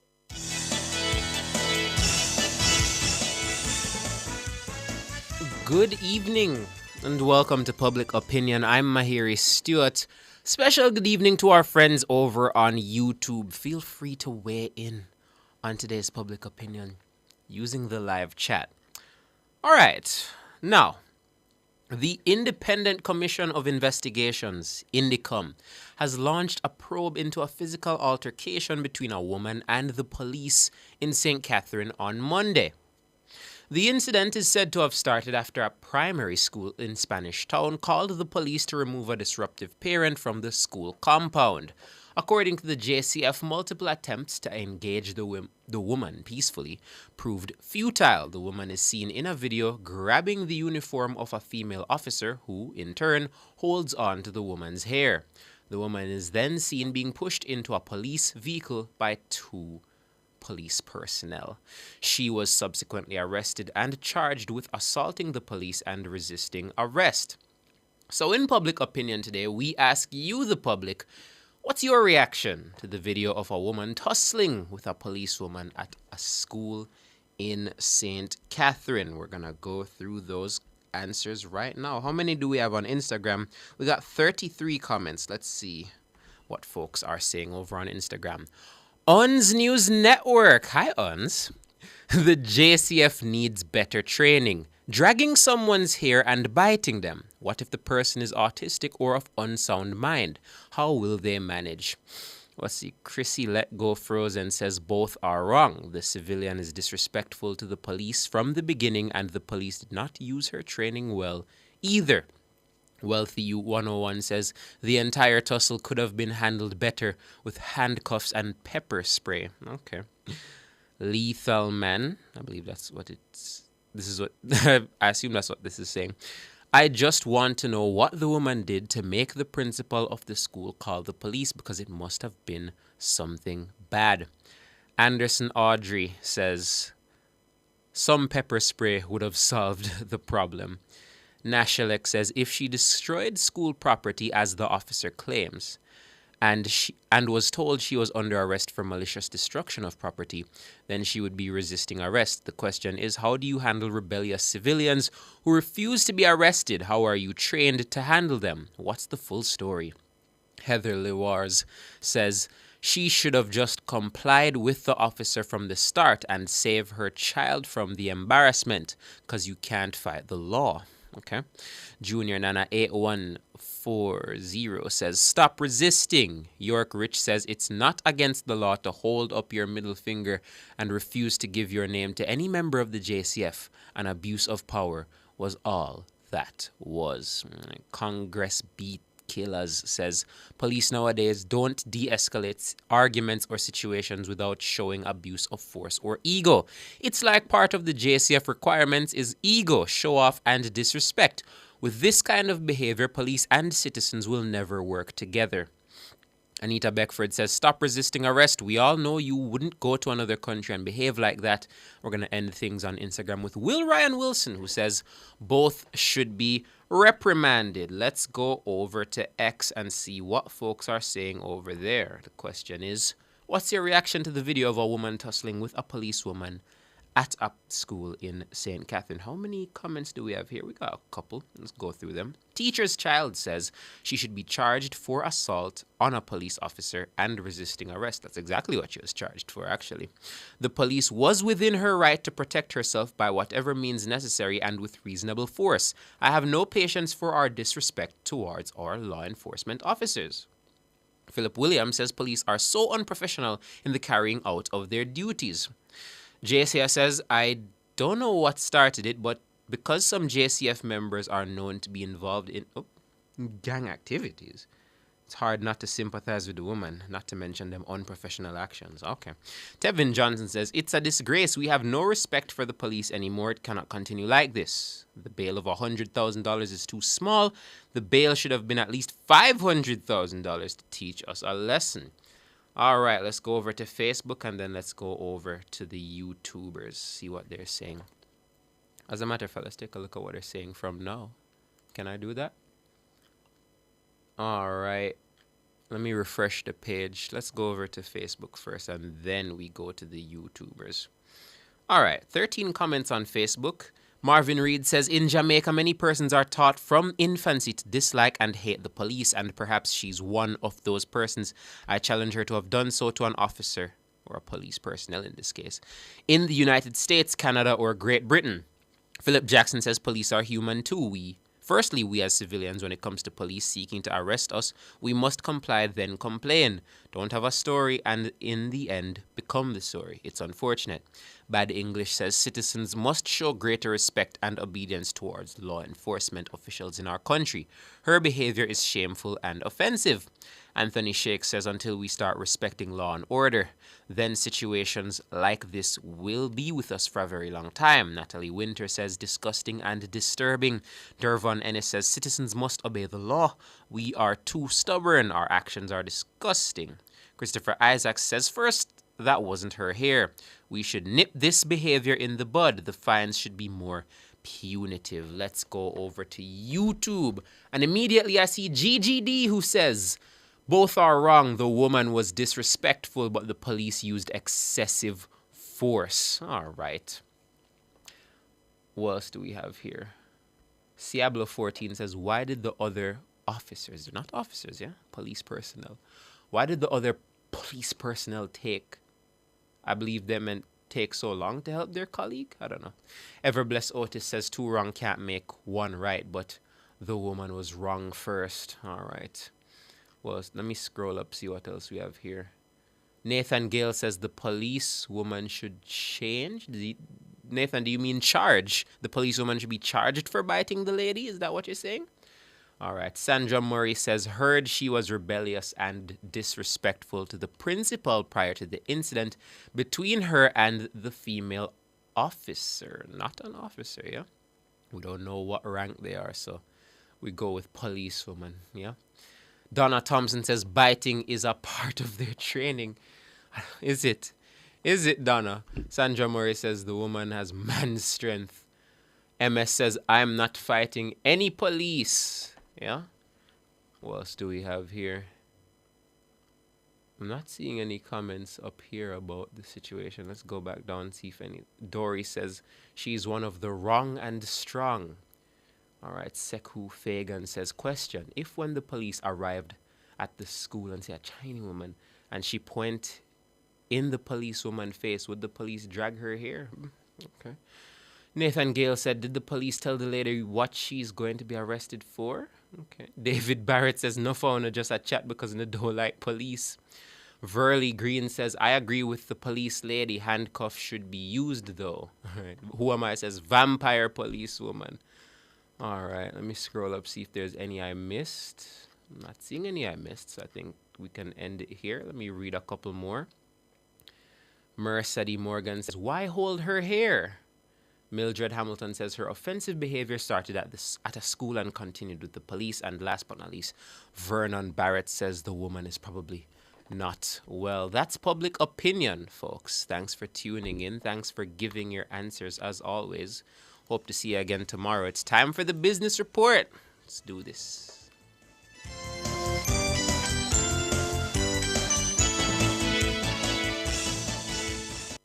Public Opinion was brought to you by Cleasing Industrial Supplies Limited, Industrial Automation and Control Solutions.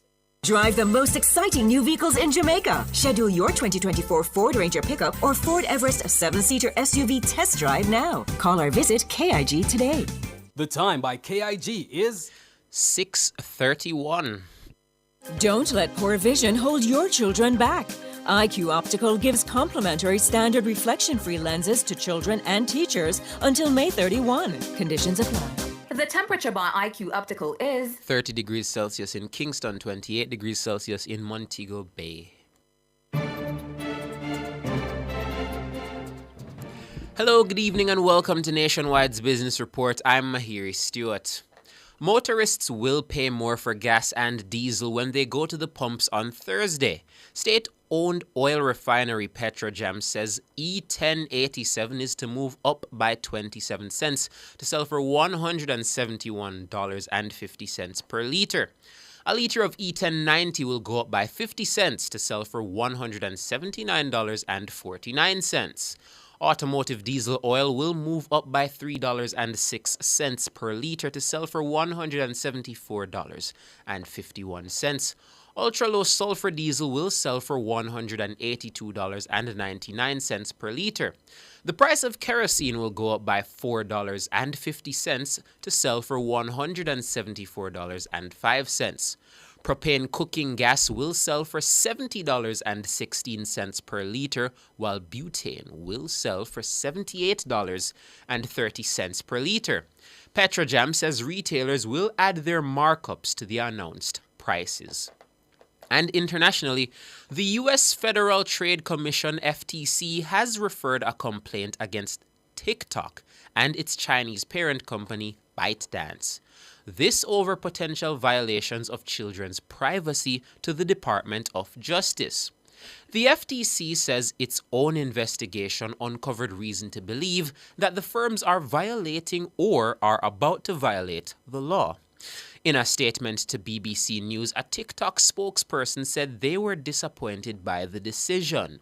The case is separate from legislation passed earlier this year to ban TikTok in the US if ByteDance doesn't sell the business. The regulator said its investigation focused on potential violations of the FTC Act and the Children's Online Privacy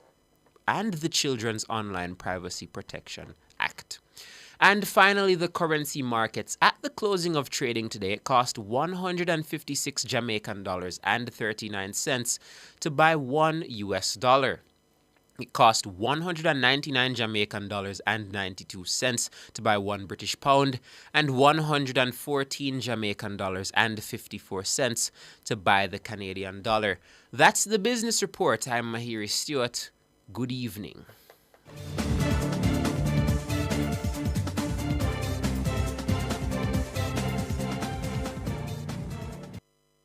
Touching lives every day, so many different ways, a part of all you do. Sagicor will make you feel secure, reaching out for more, will always see you through. Reach for more, whatever you're dreaming, whatever your goals, will help you achieve them. You're never alone, taking care of today's needs, take care of tomorrow's dreams, every day helping you succeed. That's what Sagicor means. Today's needs, tomorrow's dreams. Sagicor. Taste it, eat it, drink it, applaud it. The 25th staging of the Jamaica Observer Table Talk Food Awards, the Caribbean's premier culinary event, powered by MasterCard, takes place Thursday, June 27th, Devon House. The one-night-only evening of excellence in food creation, service and event decor is sponsored by Tasty, Tourism Enhancement Fund, Red Stripe, Johnny Walker, Sagicor, The Best Dressed Chicken, Appleton Estate, Pepsi, Suppligen, Eve, Gold Silver Cinco, Rainforest, Main Event, Island Car Rentals, King Alarm, Megamart and Derriman Trading. Adults 18 years and over. Drink responsibly. This outstanding 6'4" athlete credits Jamaica with her first Olympic victory ever. Jamaica is filled with Olympians. World record holder McKinley dashes into the lead. We must never forget the forerunners of Jamaican Olympic greatness. Coming into the home stretch, it's Wint who challenges the leader. Win or lose, athletes never forget their Olympic experience. Melly Notti has devastated another world-class field. And Hemmings is going to do it. Hemmings wins it. She's the champion. Win or lose, Jamaicans will cheer the loudest at the Olympics so that the world will never forget who we are. And Usain Bolt is moving away, and Jamaica retain their title, and the world record has been taken apart. Oh, I say! From July 26 to August 11, tune in only to Nationwide 90 FM for the coverage of the 2024 Paris Olympic Games, because we're here to ensure that you never forget. Nationwide's coverage is powered by our bronze sponsors: National Road Operating and Constructing Company Limited, Grace Foods, Spirits Expression Sports Lounge, Imperial Optical Jamaica, Rainforest Caribbean, and Sunshine Snacks. Does your organization need help to achieve compliance with the Data Protection Act? Contact We Manage Trust today at 876-339-5982 or email info@wemanagetrust.com. Let their team help you to achieve compliance with confidence and learn about their tailored MSME packages. We Manage Trust, the data protection experts. Give them a call at 876-339-5982. That's 876-339-5982. Call them today. Let's help you sharpen your investment skills so you can analyze, strategize, and capitalize on market trends. Think Like a Stockbroker is a weekly radio program that explores the implications of current market news. Get investment tips and hear their top picks from hosts Siobhan Campbell and Sagicor Investments expert Julian Aris. Tune in to Sagicor Investments Think Like a Stockbroker Wednesdays at 7 p.m. only on Nationwide 90 FM, the new revolution in media.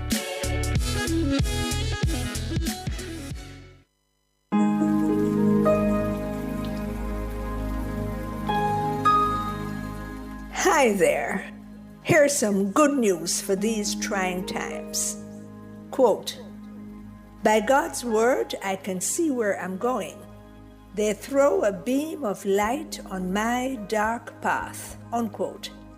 Psalm 119, verse 105. Listen for God's word weekdays at 5:45 a.m. and 12:55 p.m. through Oasis. Stop by for a refreshing drink and share a God perspective for the day. Oasis. Weekdays 5:45 a.m. and 12:55 p.m. right here on Nationwide, a revolution in media. The rebroadcast of The Oasis can be heard weekdays at 5:45 a.m. The Oasis is brought to you by Solar Tech Jamaica. We use the gift of the sun to power our world. Taboo topics, Riveting discussions, celebrity news and interviews, topics that are shunned by society, and everything else in between. Boyatings After Dark with Kareem Boyatings each and every Wednesday, 8 to 11 p.m. Boyatings After Dark. No topic is too taboo or hard to discuss. Come get your mind blown and your curiosity explored. Boyatings After Dark. Are you a person with a disability? Do you need justice? Well, the ministry is coming to you. The Ministry of Justice's Legal Aid Council invites you to the Kingston leg of the Legal Aid Fair for Persons with Disabilities, Friday, June 21 at 10 a.m. at the Emancipation Park. Cliffviews Online will be at the fair from 10 a.m. to 1 p.m., interacting and describing the environment to our listeners. Persons living with disabilities will have an opportunity to access justice services, such as legal advice, victim support, child diversion, and restorative justice. Many other government services will also be available. That's a live broadcast of the Legal Aid Fair for Persons with Disabilities, June 21 during Cliffviews Online, 10 a.m. to 1 p.m. Only on Nationwide 90 FM, the new revolution in media. This broadcast is brought to you by the Ministry of Justice, taking justice to the people of Jamaica.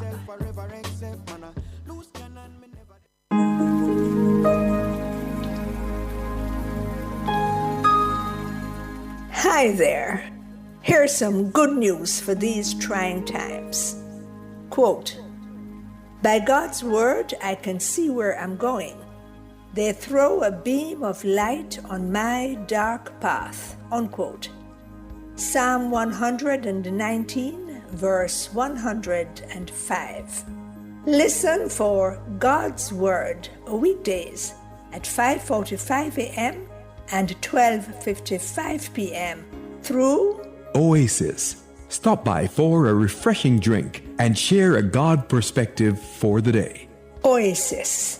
Weekdays 5:45 a.m. and 12:55 p.m. right here on Nationwide, a revolution in media. The rebroadcast of The Oasis can be heard weekdays at 5:45 a.m.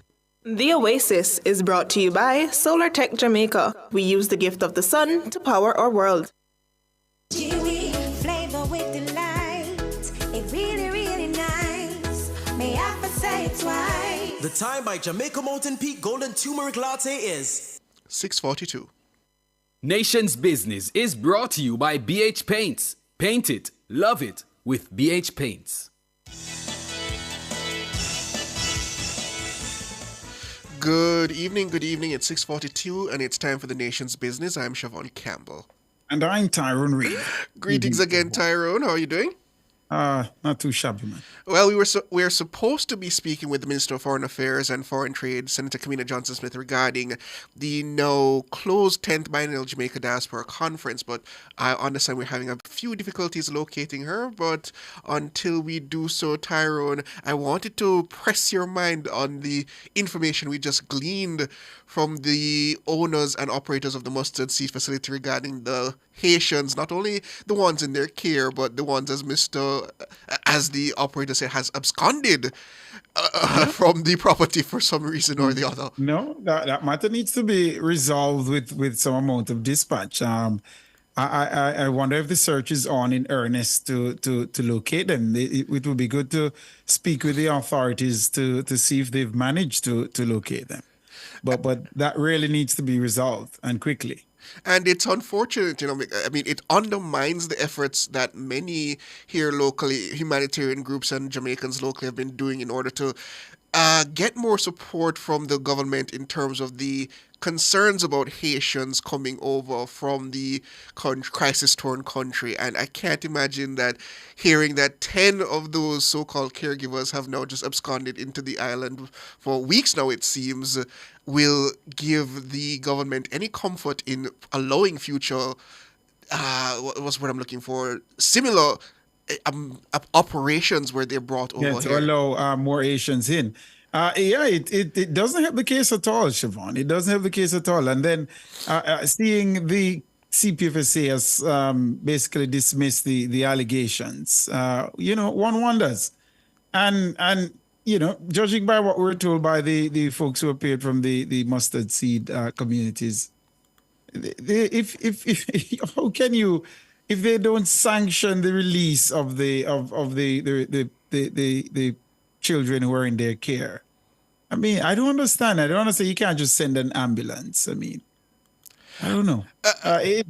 It really begs further discourse. I would hope that hearing that interview, the people from Haiti Children will answer some of those concerns and allegations raised by the mustard seed operators.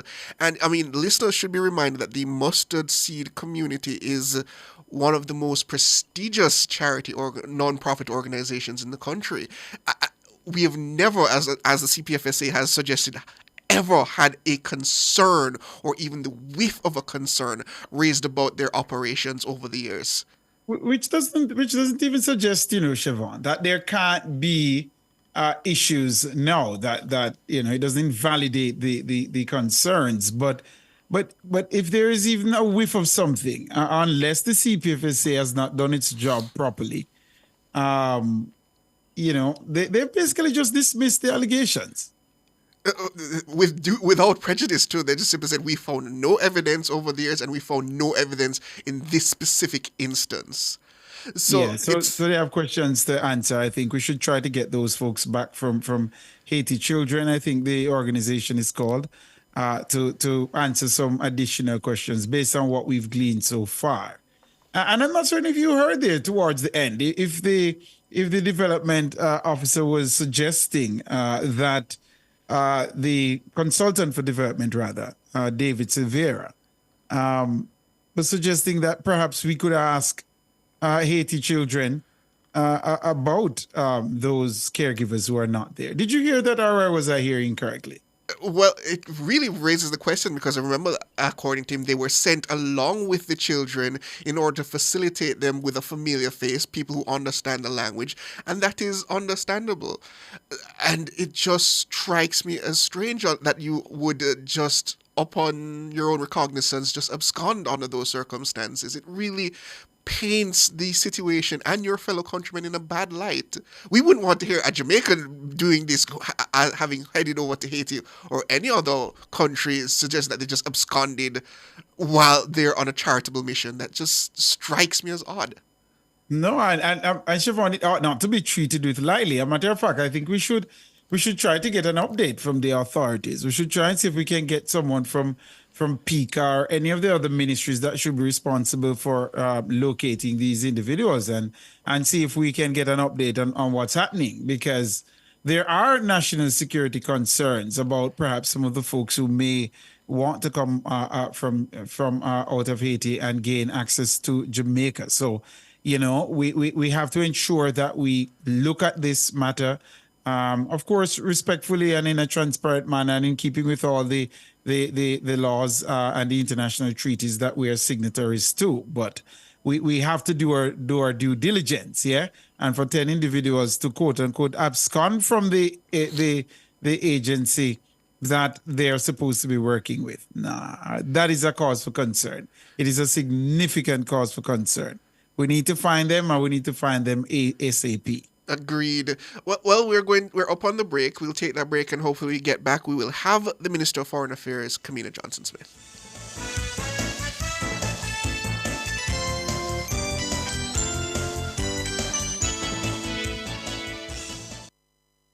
The Development Bank of Jamaica wants to see more businesses, more job creation, and better opportunities for people across Jamaica. That's why, since day one, we've been dedicated to facilitating economic growth and development across all sectors, while providing funding and technical assistance to MSMEs, projects, and other businesses through our strong partnerships. Because helping to build better businesses helps to build a better Jamaican economy for everyone. Visit us at dbankjm.com for more info. DBJ, the business builder. For better medication management, use RX Pack mobile app powered by Hauntons RX, the convenient pharmacy. Boost your wellness status and earn 20% in your RX Plus digital wallet for all your Hauntons pharmacies purchases. Download the RX Pack mobile app in the App Store or the Google Play Store. It is easy, secure, and user-friendly. Call or knowledgeable staff on WhatsApp 876-RX0-RXRX and experience our brand of wellness simply delivered. That's RX Pharmacy, the convenient pharmacy, and RX Pack for better medication management. We deliver everywhere. Terms apply.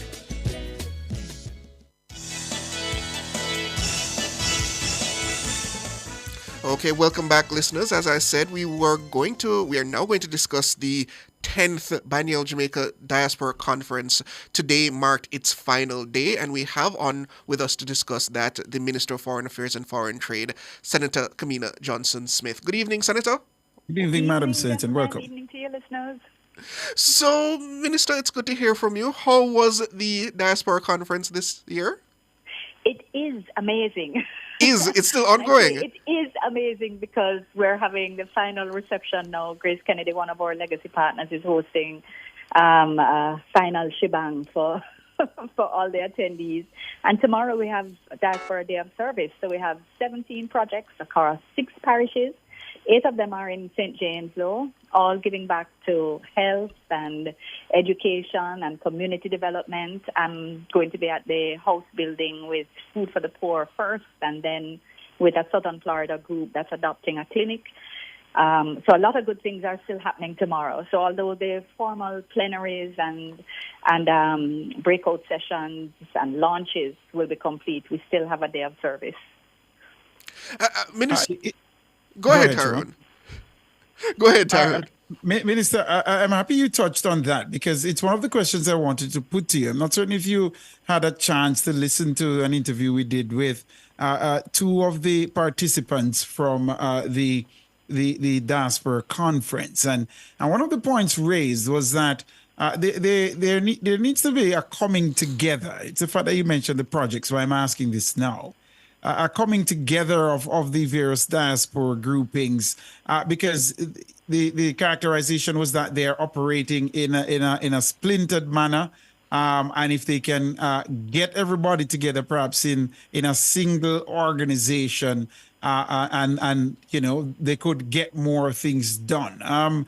Did this conference manage to move the needle any at all on that, on getting the conference has moved the needle diaspora? on a lot of things, but there's actually no aim to establish one diaspora organization. If you know anything about our Jamaican people, you know we're independent. We're creative. We like to do things in a particular way. And one of the sort of or ways in which we always have to be sensitive is to allow our diasporans to be organic in how they create organizations, etc. We never restrict it. So we have a council, a Global Jamaica Diaspora Council, which is structured in a particular way. And we have a Global Jamaica Diaspora Youth Council, also structured in a particular way, but as a means of engagement. But among the diaspora, anyone can organize and to contribute or undertake whatever exercise they wish that they feel is good.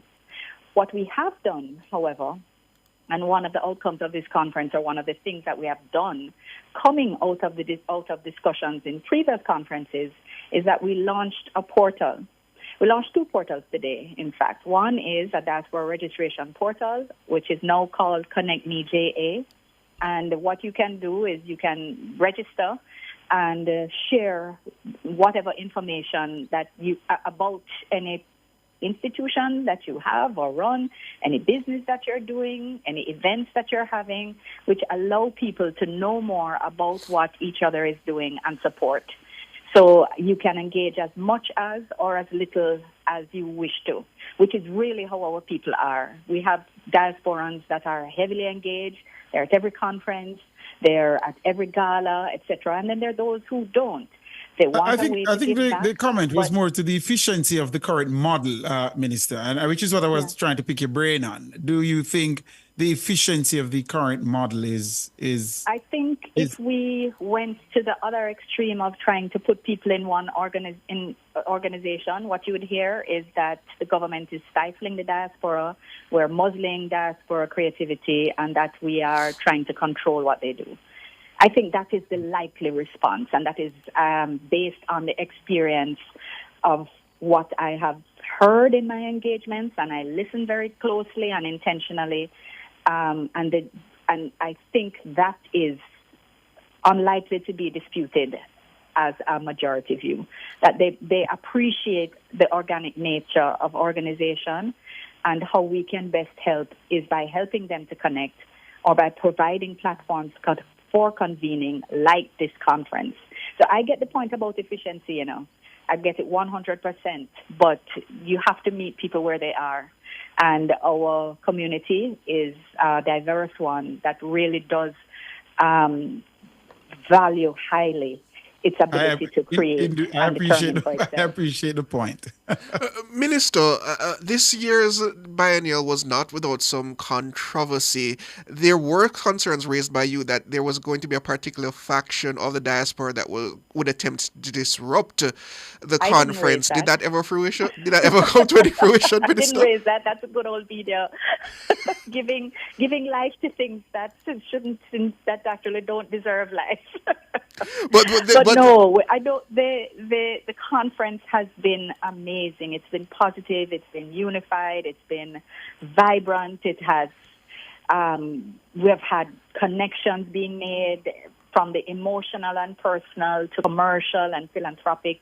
People have just been doing, and if you were here, and I so wish that you had been able to come down and spend some time to talk to participants, because the positive feedback is so organic and so authentic that you actually wouldn't believe it. Hearing it from me, you might think that I'm just promoting something because I'm associated with it or in charge of it.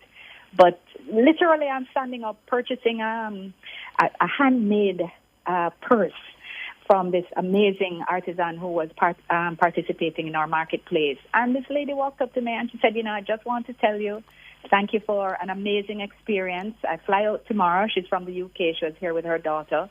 She said, I hope you guys are really planning for 2026 already, because it's going to be bigger than this. And you have set such a standard that it's really going to be hard to do better than this one.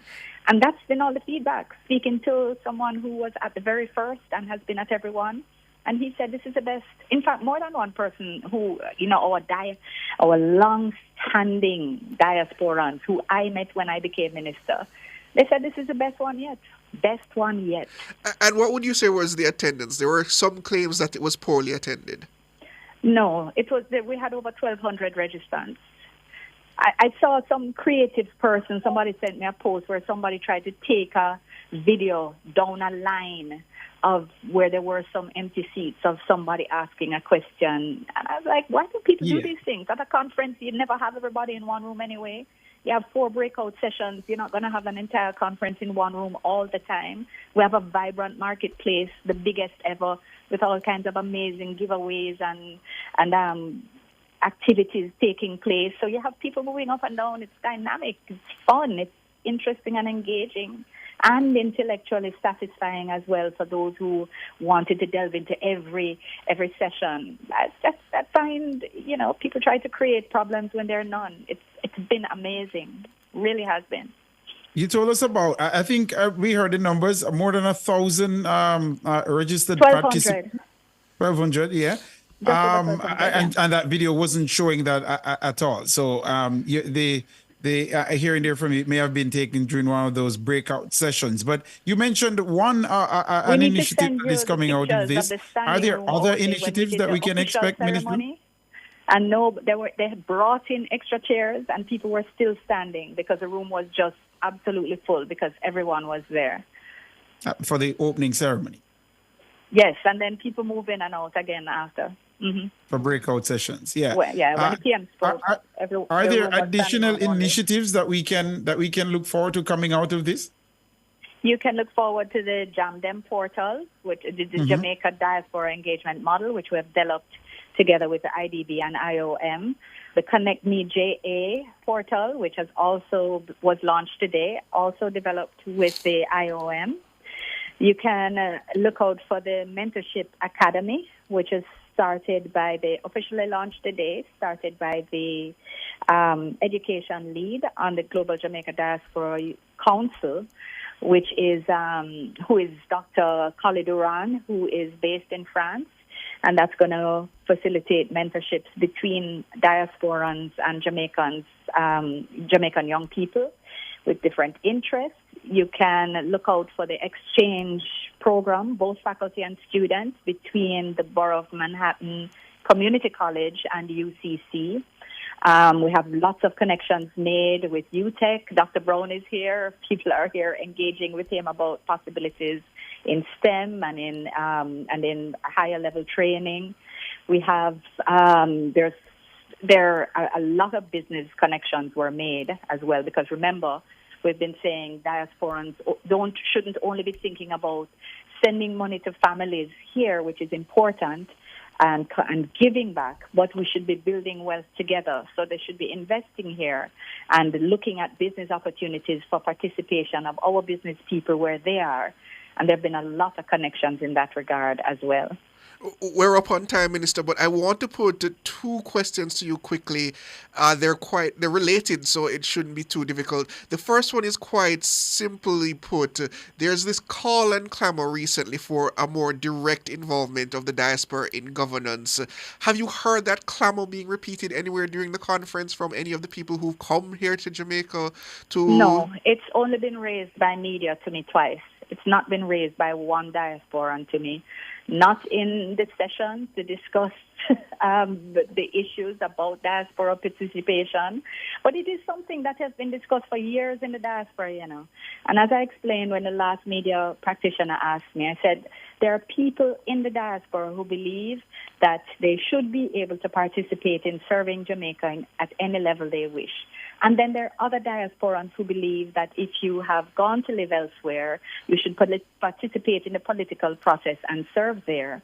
And if you want to give back, then you give back, but your participation should be channeled in a particular way. And so this is a debate which happens in the diaspora consistently.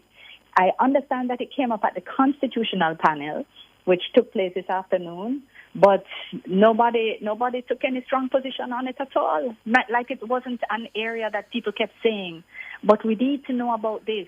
One person raised the question, and that was it. So I think it's being fomented clearly.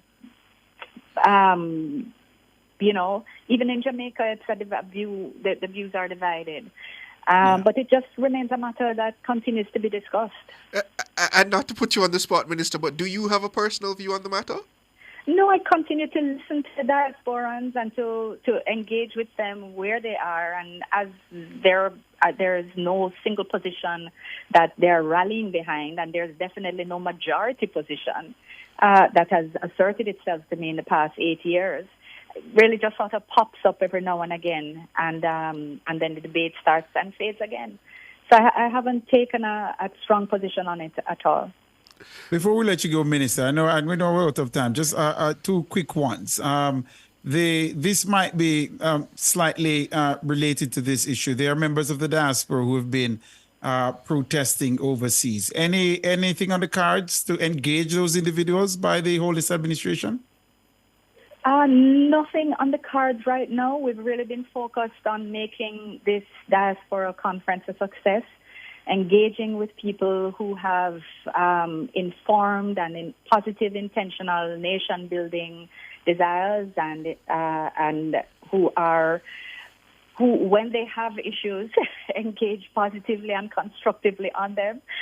They take up a lot of time, and we've been working with them towards making Jamaica a better place, towards wealth creation for mutuality, and to delivering on the possibilities of cooperation and collaboration. I'm gonna put you on the spot, Minister. Have you really just dismissed them as being politically motivated? Have you dismissed them as being politically motivated? Have you dismissed those protests as being politically motivated? I think that that perspective has been raised to me from more than one person in more than one space. And I hear the suggestion. And Minister, this one might be under heavy diplomatic cover, G14 classified, but I have to ask it. Did you drift for the diasporans? I did not drift for the diaspora. I've not been able to have the conversations in the spirit. I have been run off my feet every day until very late at night, and started very early in the morning in the preparatory work. So it's really been a labor of love, of course. I'm not complaining, but it's been a very busy schedule. One of our viewers on YouTube say you should teach Siobhan to do the drift. Oh, no. One of these days, if he's willing, I'll certainly do it. Thank you, Minister. We appreciate you making the time to speak with Always us. a pleasure, Minister. It's so difficult to get you due to your work constantly taking you away from Jamaica, but it's always a pleasure to have you. Off to Paraguay for OAS in a couple of days, so it's just to spin or wind this up and move into, we do a farewell for the Dean of the Diplomatic Corps who's leaving. As soon as I get back to Kingston, we have that. And then I'm off to Paraguay for OAS General Assembly, so it really doesn't stop. But thank you for your time and your interest in the conference. And I hope you get the opportunity to experience one day, because if we're able to top this one in 2026, it will be phenomenal, because this was very good. Thank you very much. You heard there from the Minister of Foreign Affairs and Foreign Trade, Senator Kamina Johnson-Smith. Thank you, Minister. Have a good one. Thank you. Have a good evening. Well, listeners, up next is Think Like a Stockbroker, and after that we will take your calls. The numbers are 630-9371-4 and 618-8255. Come chat with us in a bit.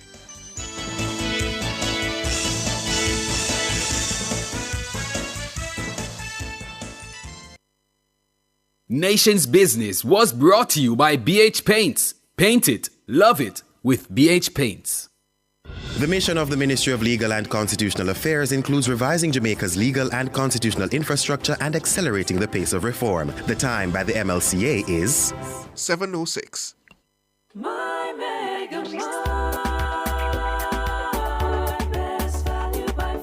With so much to do in one location, make Megamart your one-stop shop. Pick up your groceries and houseware needs, grab a bite and pay some bills. Fill your prescriptions and see the beauty products in our pharmacy. All in one amazing location. My Megamart, the best value by far.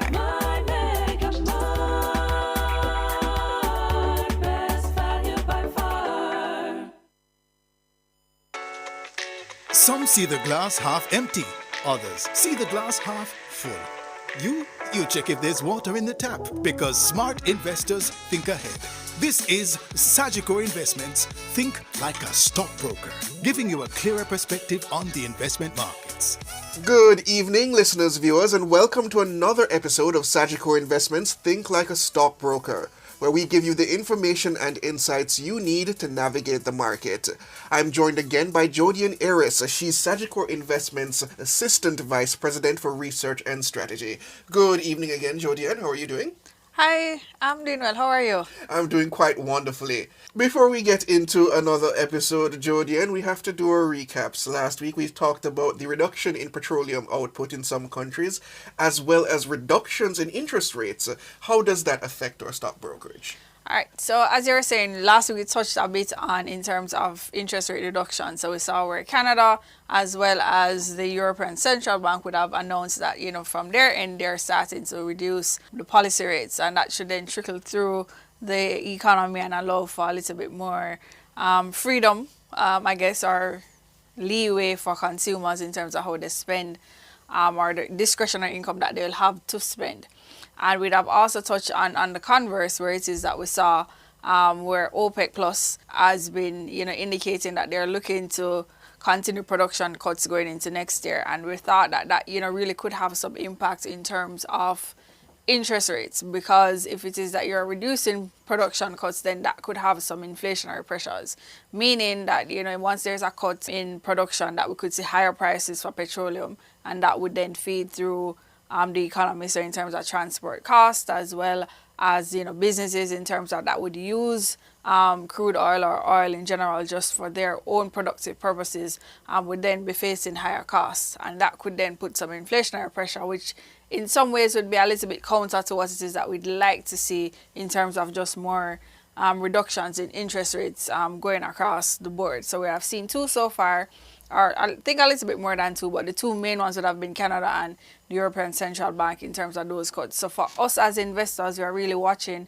because we feel that the cut in interest rates would give us some amount of boost in terms of probably equity performances, particularly on the local markets. So I've been seeing somewhat of a boom in terms of equity movements in the US market, particularly for those tech and companies that are in artificial intelligence. But when it is that we look at our local trading side of it, there's still a little bit of a little lackluster. It's not as robust as we were used to, or what we're used to for a while in terms of what we've been seeing with equity trading. And so it's really us as investors watching that rate to see what will happen and how it is that rate could then feed into a little bit more for us as investors, trading on the Jamaica Stock Exchange. And just remind our listeners that these matters such as inflation rate cuts in the United States and other areas across the world, as well as reduction in petroleum output, we're not immune to it. We are affected by it. Yes, we are definitely affected. Particularly, we don't produce oil. I think we are trying to find oil. We haven't hit jackpot as yet. But at current, because we are a price taker, because we are importing, that feeds into our economy. So it's a factor that the BOJ has really been cementing once it is that they're giving their updates in terms of where it is that they're looking to see inflation. One of the things that they have highlighted is that inflation for us, the risk is really skewed to the upside, meaning that we could see higher inflation than we project. And one of the factors that links to that is really that commodity prices such as oil could be something that spikes, and that would have an impact in terms of how it is that it affects us as price takers for that commodity. And speaking of inflation, I understand there's some news coming out of the United States regarding that, as well as the Federal Reserve has held a meeting and made some announcements. What do we have there? Right, so we got a bit of good news. What we saw coming out of the US is that inflation for May 2024 actually remained flat when it compared to the prices in April. And so, there was no upward or downward movement, and that brought a little bit of positive news because, we have been used to seeing a little bit of an uptick. And it is also because where it is that the market was expecting. So when, as economists, as investors generally for the market, where their expectation was likely to see a little bit of an uptick in May, but it remained flat. And when you look at that annualized inflation rate looking over a 12-month period, it was a little bit down compared to where it was in the prior month. So that brought some positive optimism to market. However, the Federal Reserve in their meeting, in terms of where it is that they would have made an impact, or where it is that they would have discussed what it is that they're likely to do in terms of the policy rate or the Fed fund rate.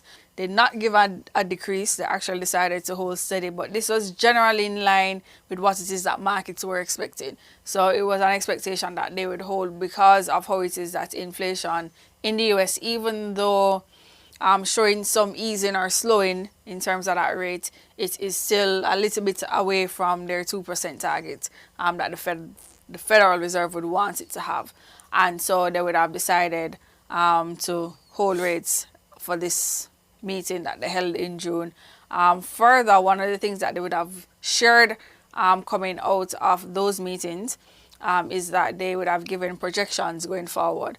And when you look at their projections, it's seeming as though they're only factoring the possibility of one cut for 2024, and then we could see, additional in 2025.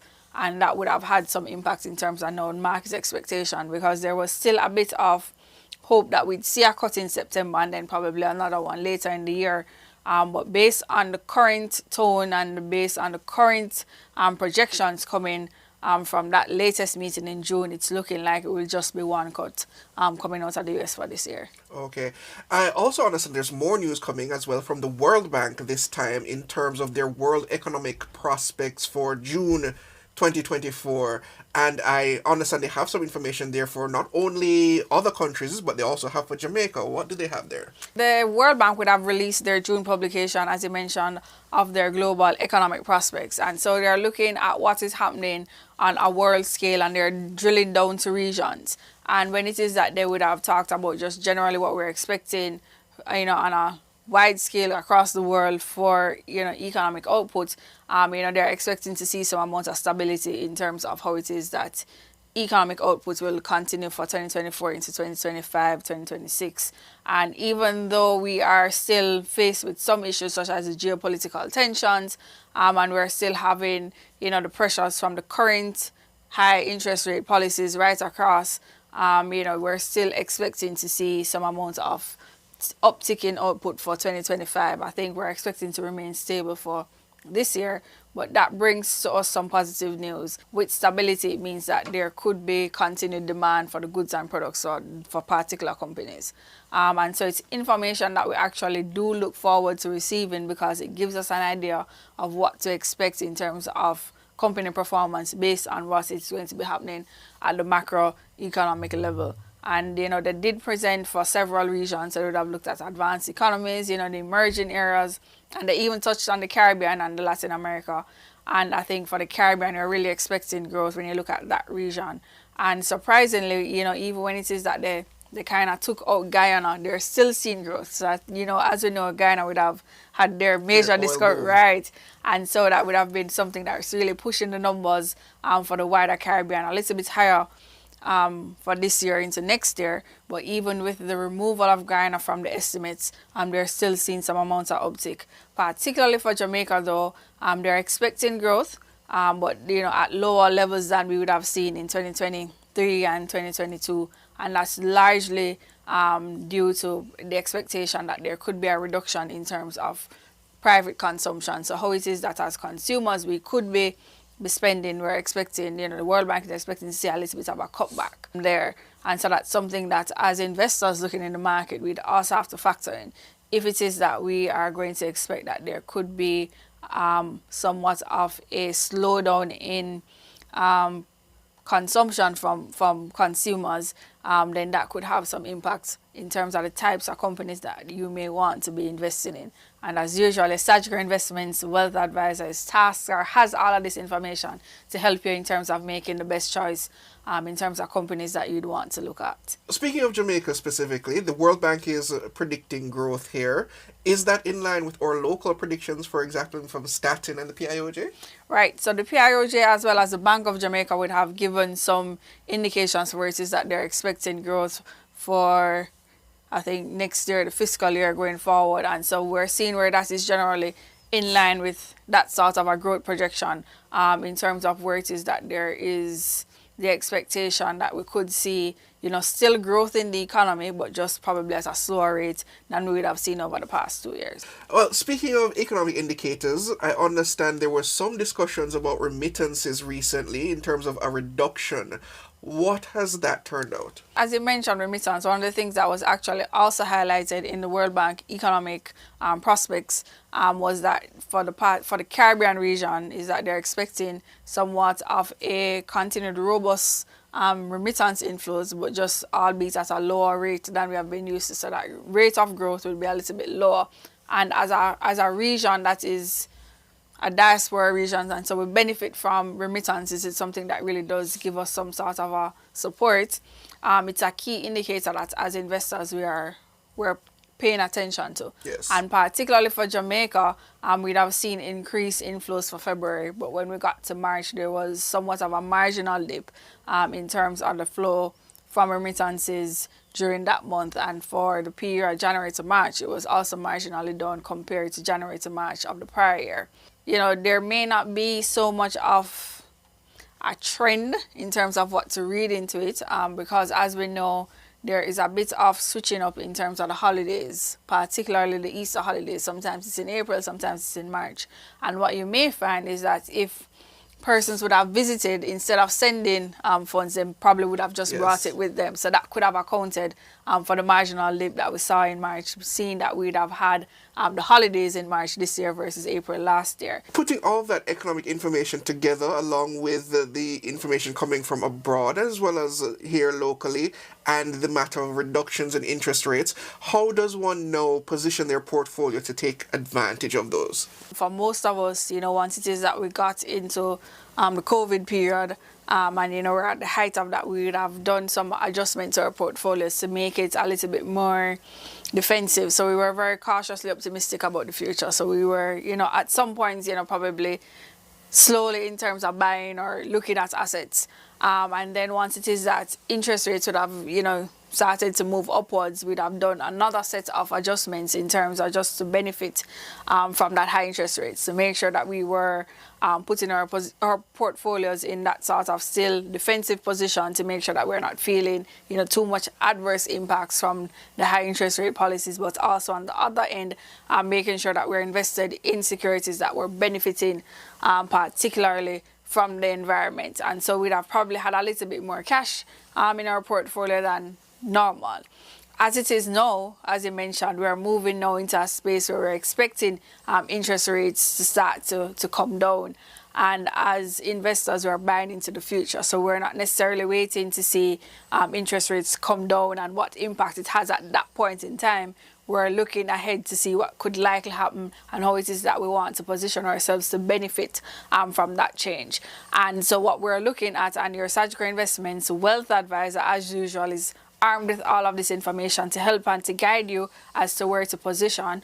But we're largely looking to say, if it is that interest rates are coming down, what industries, what companies will be benefiting most from this dip, and looking to see how it is that we can invest and position our portfolios to start taking positions in some of these companies that are most likely to benefit. And on the converse, those investments or companies that we had that we thought would have been benefiting when interest rates are high, we have to start thinking how it is that we can reduce our positions in those in preparation for somewhat of a dip in terms of interest rates.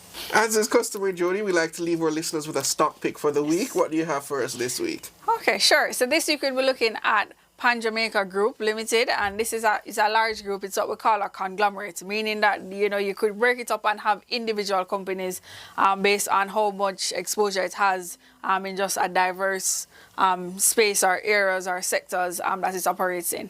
One of the things what we'd have noted with this company is that they would have in 2022 indicated that they are doing an amalgamation, and so that would have finalized I think at the beginning of April last year. So they would have amalgamated Pan Jamaica as one company along with Jamaica Producers. And so we have two, large entities come together to make one big, even larger entity.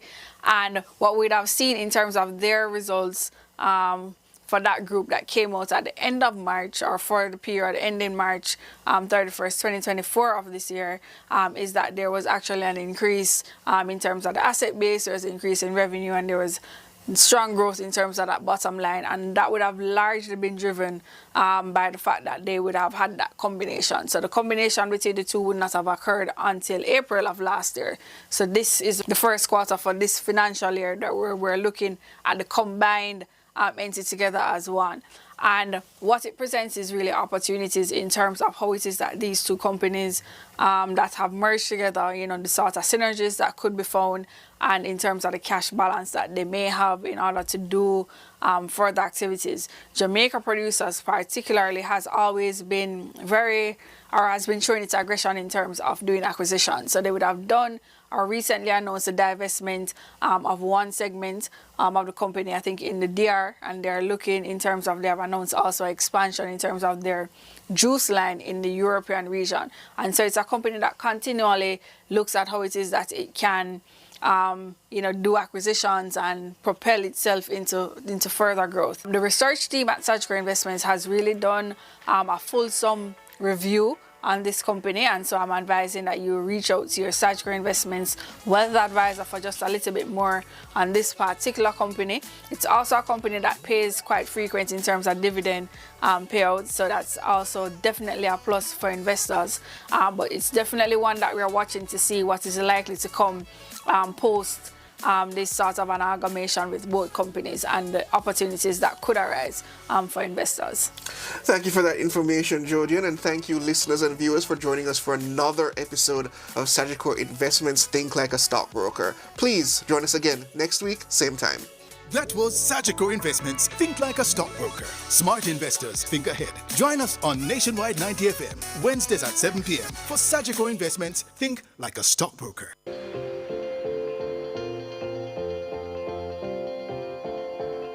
When you build wealth with Sagicor Investments,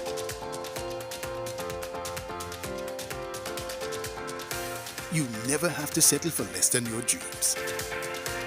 Call 888-SAGICOR to speak with a wealth advisor so Sagicor Investments can help you create, grow, and preserve your wealth.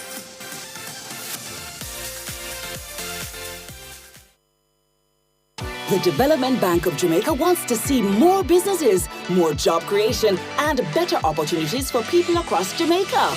That's why, since day one, we've been dedicated to facilitating economic growth and development across all sectors, while providing funding and technical assistance to MSMEs, projects, and other businesses through our strong partnerships. Because helping to build better businesses helps to build a better Jamaican economy for everyone. Visit us at dbankjm.com for more info. DBJ, the business builder. The Watchman. Exploring issues shaping our society, government, and business. Provocative, unconventional. Dr. Henley Morgan is The Watchman. Good evening. The missing P in Jamaica's economic growth strategy. Don Robotham is a development economist, sociologist, and anthropologist who has dedicated his illustrious career at the University of the West Indies and with prestigious institutions of higher learning abroad to finding answers to the thorny issues standing in the way of countries like Jamaica escaping the resource-rich but revenue-poor trap. He writes insightfully in the March 17, 2024 Sunday Gleaner in a column titled, "Is the issue simply productivity?" I quote in part, "The debate about the failings of the Jamaican economy has largely focused on productivity. The argument has been that our productivity is low, and the task is to increase productivity. But is low productivity the core issue? The answer is no. The core issue for the Jamaican economy is that we remain a low value added economy, exporting largely raw materials and raw services. Because we are a low tech economy, we are also a low wage economy. End of quote from Don Robotham's recent column in the Sunday Gleaner.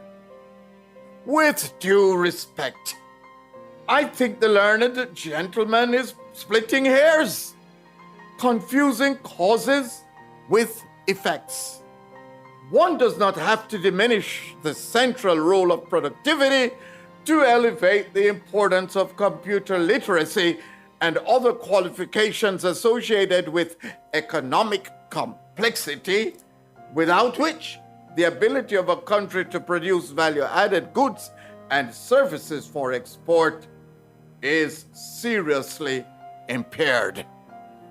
There are several words, beginning with the letter P, that are associated with Jamaica's economic fortunes or lack thereof. P for prosperity, P for products, P for prices, P for people, P for plant, like in a factory, P for production, P for productivity. Productivity is the least understood and appreciated, not just among shop floor workers, but among policymakers like politicians, and even among university graduates on management teams of companies in the productive sector. I call it the missing P.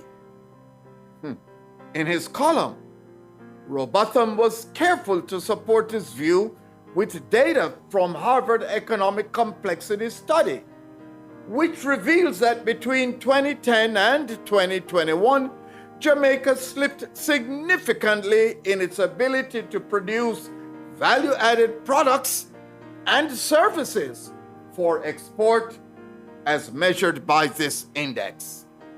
He overlooked data from the Jamaica Productivity Center, which shows that for the 42 years period, 1976 to 2017, average labor productivity growth in Jamaica averaged negative 0.61% annually. June 20, 2024 will be celebrated as World Productivity Day. A 3-day summit beginning June 20th will be convened at the University of Technology to discuss strategies to drive productivity. One hopes the right balance will be struck between cause and effect in the productivity equation. Think on these things. Produced by Agency for Inner City Renewal, AIR, and recorded in the Jamming Studio Trenchtown, a breath of fresh air bringing change to the inner city. To seize opportunities on your business horizon, you need tailored financing solutions from a partner that takes the time to understand your business. Sagicor Investments. We offer mid-sized to large corporations the debt and equity financing solutions they need to drive growth. Backed by the strength of Sagicor Group, one of the largest financial conglomerates in the region, you can be confident that we will deliver. Make your business move with Sagicor Investments. Contact our capital markets unit at 888-SAGICOR. The Faculty of Law at UWI-Mona invites you to their 10th annual symposium on law, governance, and society, navigating tradition, embracing innovation, and expanding legal frontiers. Attend online or in person at the Iberostar Rose Hall Beach Hotel, Saturday, June 29 and Sunday, June 30. Panel presentations on international law, employment law and AI, environmental law, security transactions, constitutional interpretation, transfer pricing, and more. Register at www.mona.ue.edu/law or call 876-550-2680. CLPD credits available.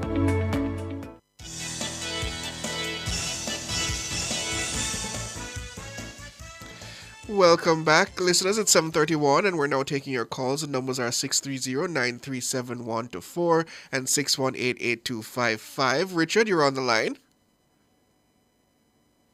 Richard, evening. Yes, I have a couple of questions here, and they're very simple questions. Now, I remember when one specific, what you would call it, hotelier run up the Air Jamaica of $52 billion. Was that right out by the Jamaican taxpayers, or was there that money was repaid? Tyrone, you're more off with things of that past.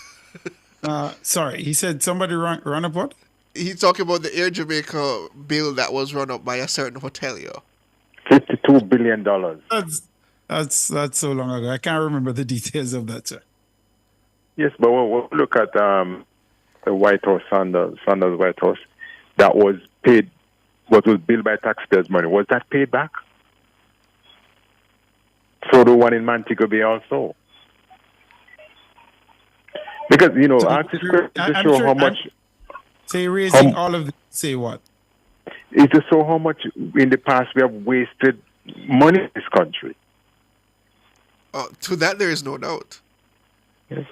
And that is very what you call detrimental to the country. Now we look at Air Jamaica. We could not make a profit out of it. Trinidad purchased it, and they do well. Even the cement company. So what is that saying? Is that an indictment on our people? I mean, to be more accurate, I don't know to what extent Air Jamaica of today would be similar to the Air Jamaica that service that we had in the past as operating now under the Caribbean Airlines brand. I don't know if the two things are comparative. But do we still own shares there? I can't speak to that, honestly. Yes, and my final question now. How and in what way can we, I want to know, can we lower electricity costs in this country? Because that is creating havoc here. And whenever the dollar slides, light bill goes up. And we are at a disadvantage there. Because it's not everybody going to get a raise pay every year. I mean, that is a real question. What can tangibly be done to reduce or electricity costs or power generation costs specifically? I mean, a lot of strategies have been suggested. I mean, I recall when they said LNG was going to be the killer thing. Game changer. And then I noticed they've started tempered. They walked that back to say, well, it provides a more stable, a more stabilizing effect of the cost of electricity. I heard the Prime Minister suggest that we could explore nuclear energy, and I actually support that move because I see the countries and states in the United States where nuclear energy is used and they pay pennies for electricity. If we could get that off the ground in Jamaica, I think it would be a game changer. But we have an opposition leader who wants to be prime minister. I don't hear just none of this issue. How would he lower the food prices? Because food prices going up quite often. I need to hear this kind of argument being put out there. And you in the media need to ask these kind of questions. How is he going to lower food prices? Of course. Really? But if he's vying to become the prime minister, whoever is prime minister in this country has control over the food prices. The impression is that this prime minister not doing anything good. So therefore, if he's not doing anything good, why are these guys? What will the incoming government attempt to do? Is what you're saying? You're asking a question: what would be done different under the PNP? What he would do different to lower food price? Yeah, but he has offered that he would be able to lower food prices. No, but what I'm saying, if they're trying to think to say that this government don't know what they're doing, they're not doing anything good for the country. They should offer an alternative, is what you're saying, essentially. Yes. It's not enough to criticize, and I agree with you on that. Isn't that what manifestos are supposed to solve, though? That only come days before elections. And it shouldn't. It should come. You should have enough time to digest the information and manifesto, not 3 days. As what happened during the local government. But before I go, I think we only have 1% smart people in this country. That's my impression. Because we have demonstrated too much, too often that we have too much stupid people in this country. Too much. So my perception, I don't think we have more than 1% smart people here. I doubt you're accurate, sir. I am. Gentlemen, have a good night.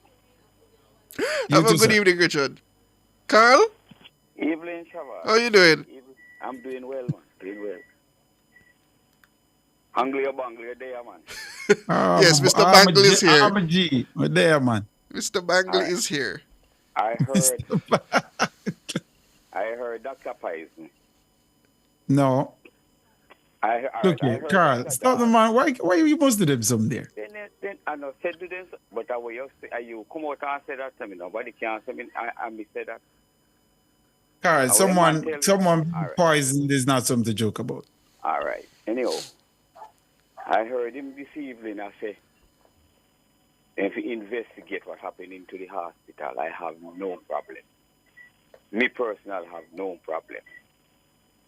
But I think he should. The Prime Minister already called the by come Monday cabinet day. He want to investigate what is happening inside the hospital to be added. Well, just to say, Carl, I don't think you're going to have to wait that long because I understand the Ministry of Health has called a press conference tomorrow. So I'm assuming answers will be forthcoming by no later than news time tomorrow. We're not giving Dr. Dawes nothing to have. Anyhow, I think he should also call for an investigation into the Savlamar Hospital. Make it play field level, Dr. Dawes. Call for an investigation into the Savlamar Hospital in the 90s. Nothing wrong with that. Play field level, man. So what are you going to get from an investigation into the 90s? And we're 24 years into the 21st century. Who control that hospital? Yeah, but what are you going to get from that now, Carl? Tyrone, we are into a season. Down this stretch now, Tyrone. I think what Carl is suggesting is that assessment of the potential future health minister in terms of his tenure in the past is required.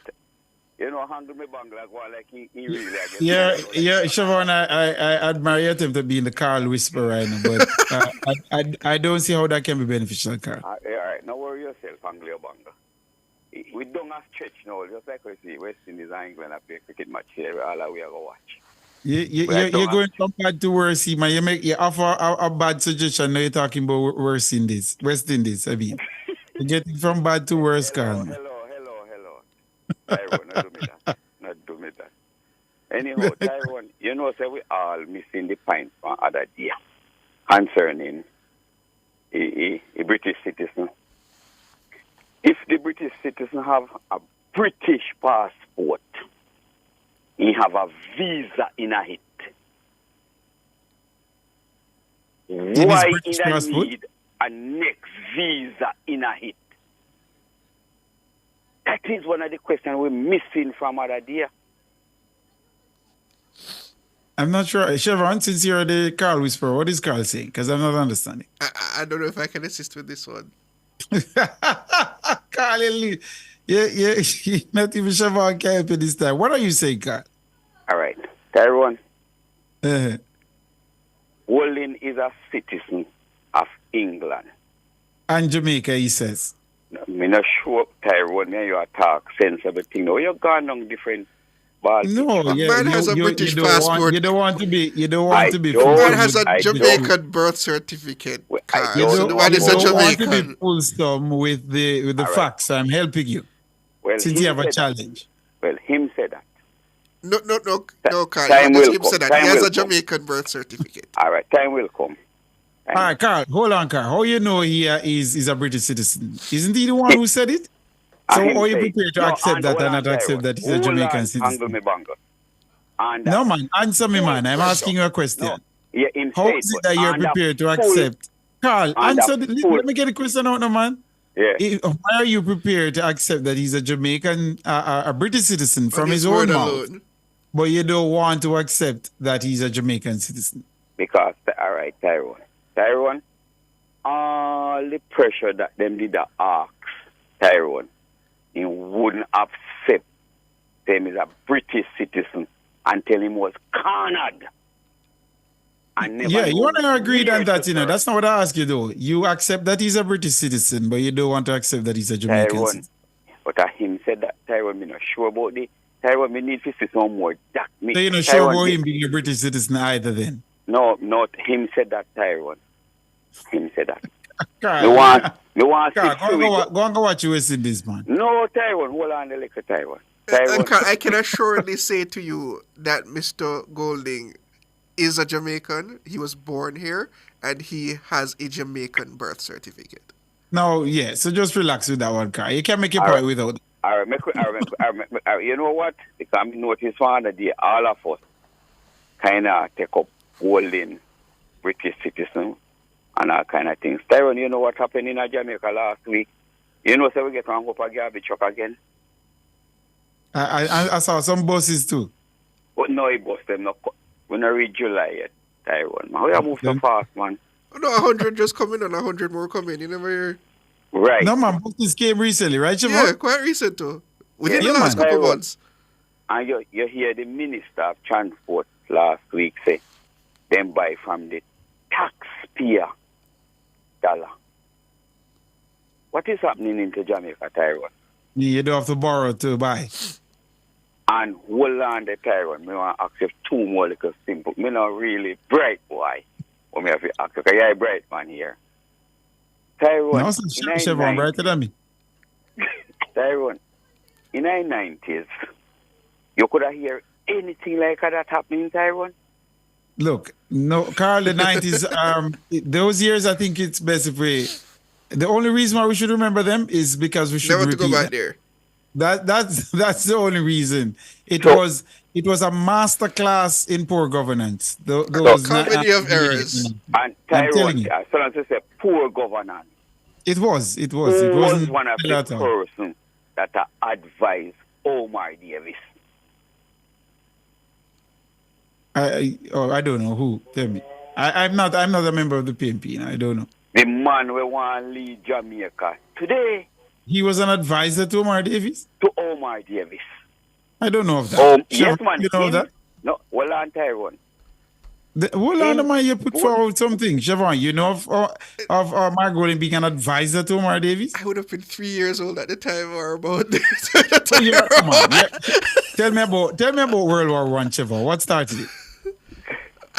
Tyrone, there are issues I know and issues I don't know. My point exactly. Yeah, I've made my point, right?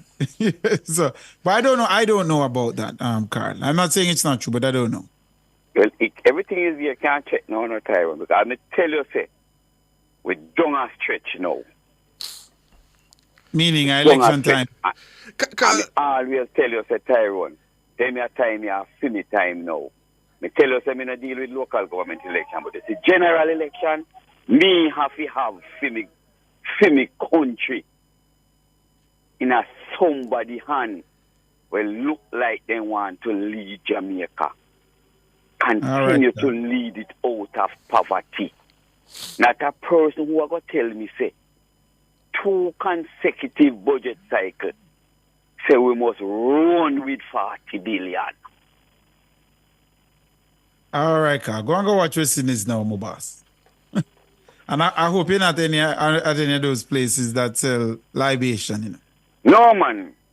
We a weekend time is for them. All right, Carl. We hear you. We have to free up the air with some more people. Take it easy. Bobby, you're on the line. How you doing? Yes. Good evening, Siobhan. Good evening, the great Bobby, you owe me a Malta, you know. Bangle. Eh? You owe me a Malta, man. You know, owe me a case of Malta. Yeah, man. Just cool, no, man. We have to sit down and drink one day, man.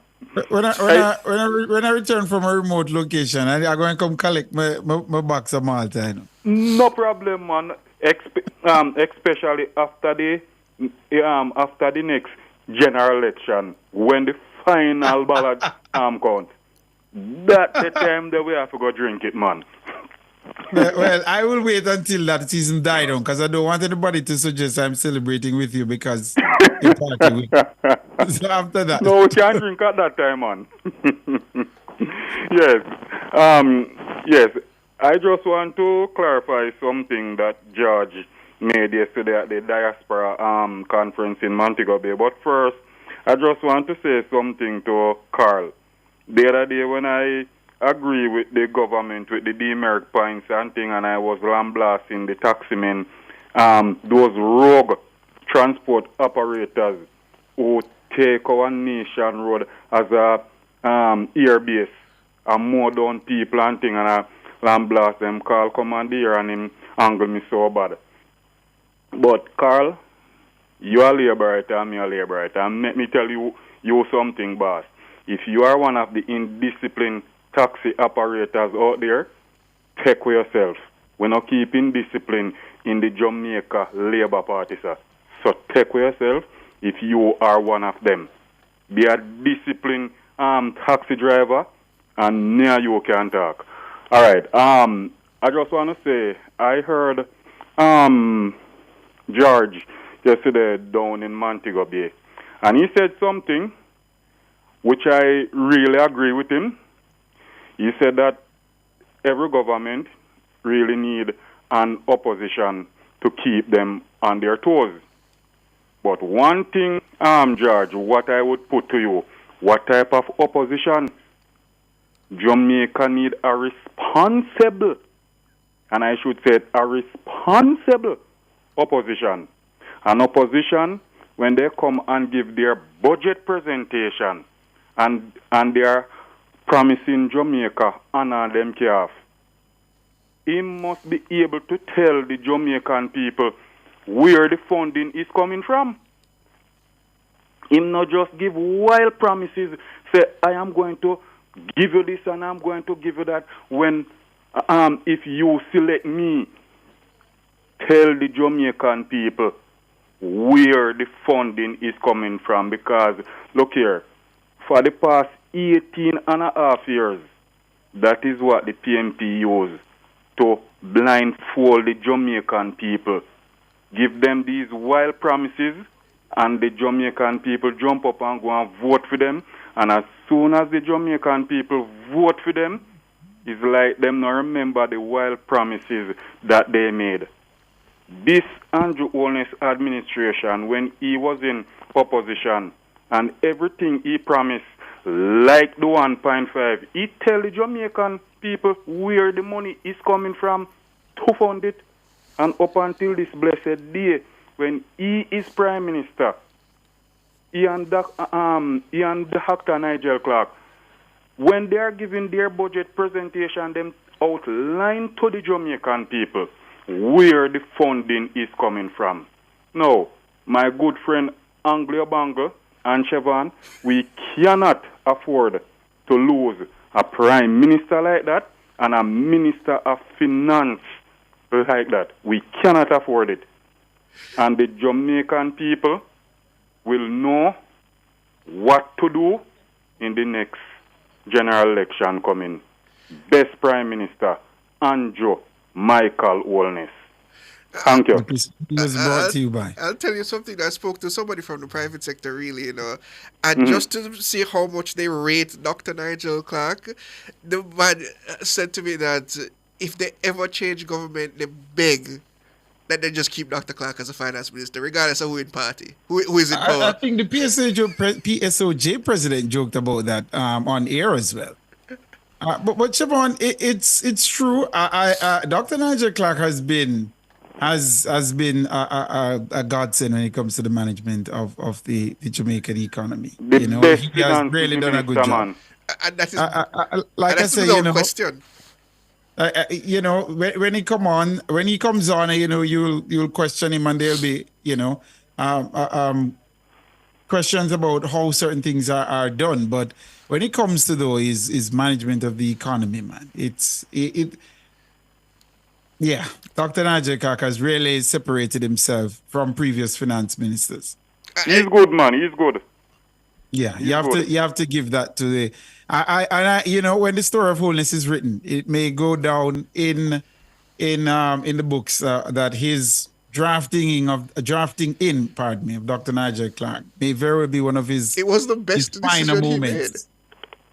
Yes, Siobhan? I was saying, and ultimately bringing him in as a finance minister was one of the best decisions he ever made. And it required some political chops to do it, to remove the man who had challenged him. He had gone up against in the party, for him to have taken that decision when he did too. He didn't even wait, because many were thinking perhaps he was going to wait until the next cycle but he didn't wait. He did it right away, and Jamaica has benefited for it. And not to mention, there were some issues True, Tyrone. regarding to the constituency where he was eventually put to hold. That's Derek Smith's. And he had to whole push, constituency. and they Yes. pushed him through. And at the end of the day, Mr. Holness can be, to his credit, he got his man, and his man was the right pick.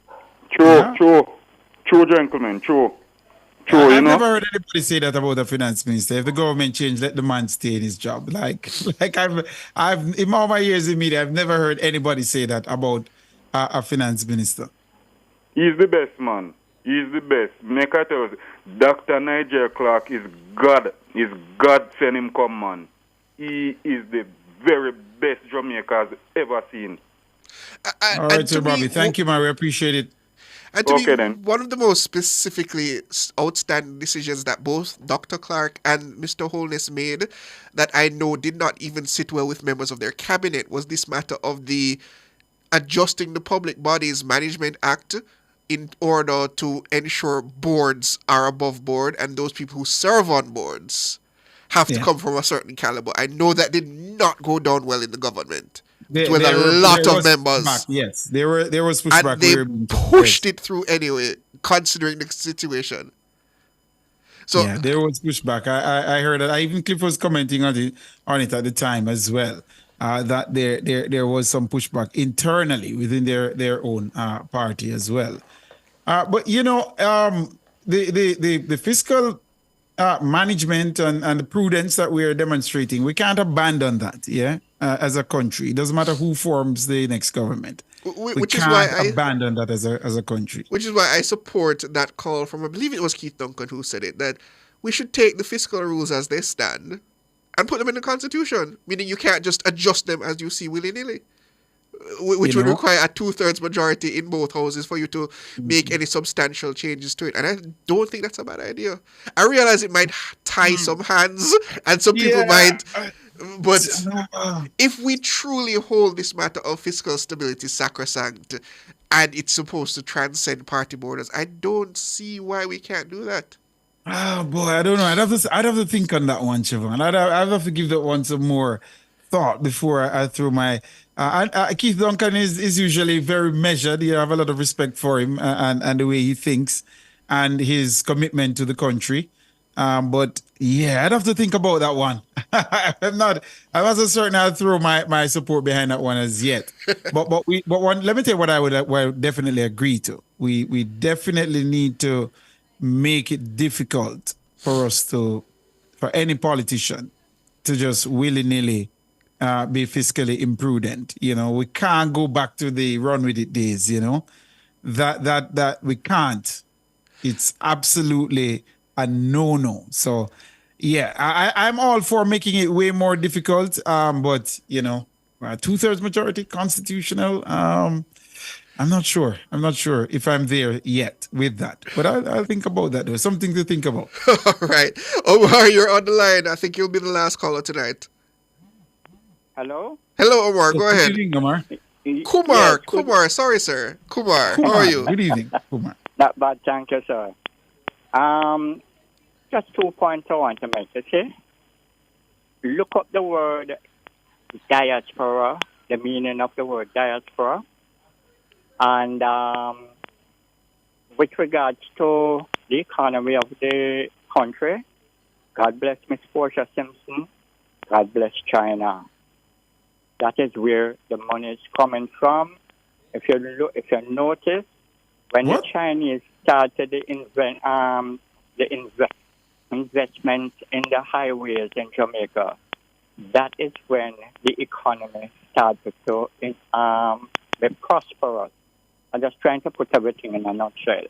I don't want to go into detail. Really, though, sir? Pardon me? That's when the economy started to grow? To show some prosperity, yes. Because of the amount of money. Come on, you're the financial whiz here, you know. I mean, I'm not just, that doesn't sound so kosher to me, but. All right. It's all right.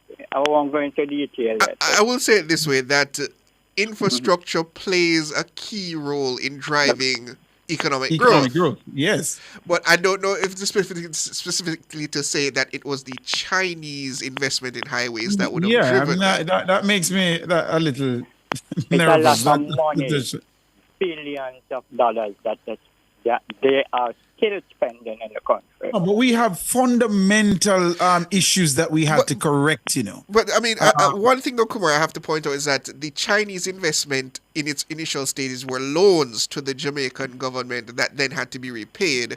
So it's not exactly that they just came in and no, we're spending our own money to fund those projects. No. All right.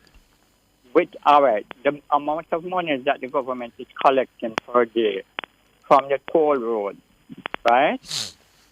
The amount of money that they're collecting. All right. Hold on. Let me put another point here with regards to the diaspora.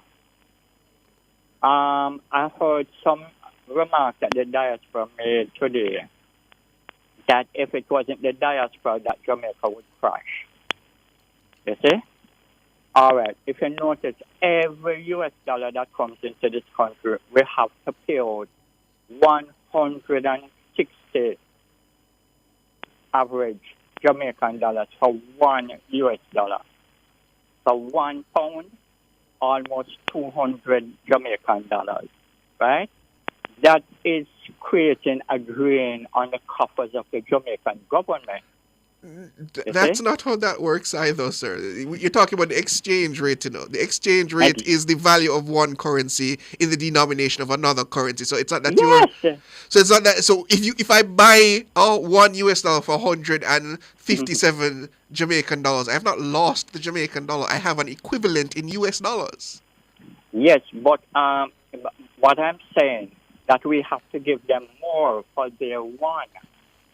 In other words, remember the US dollar is one, figure one. But here's why I could see if you were working in the reverse, if you were selling Jamaican dollars, but the simple fact of the matter is the US dollar would be valued more than the Jamaican dollar, so you're not, in essence, giving up the Jamaican dollar. You've gotten something of value. Yeah, sure, you get the $1 US, but what I'm driving at, say you have a pan there before you, and you have 200 Jamaican dollars in it, and you get $1 US and put in the pan, and you have to take out 160 out of that 200 that you have in the pan and give it to the person, right? If you look in the pan, all you see is $1 US and a reduction in your Jamaican dollars. But I'm going to ask you, Tyrone, wouldn't you rather have $5 US in a piggy bank rather than how much would that? About 700 Jamaican dollars? Would the sight of the $5 US put you off? No. No, what I'm driving at, is that it is a drain on the Jamaican economy, a drain on the taxpayers' money. I think I'm so sorry to cut you, sir, but we're out of time. I'm getting an angry look. So yeah, our producer must be very, very angry in the studio there. So please, if you can give us a call back so we can continue this conversation with you. But we're out of time. Thank you, though, and have a good evening.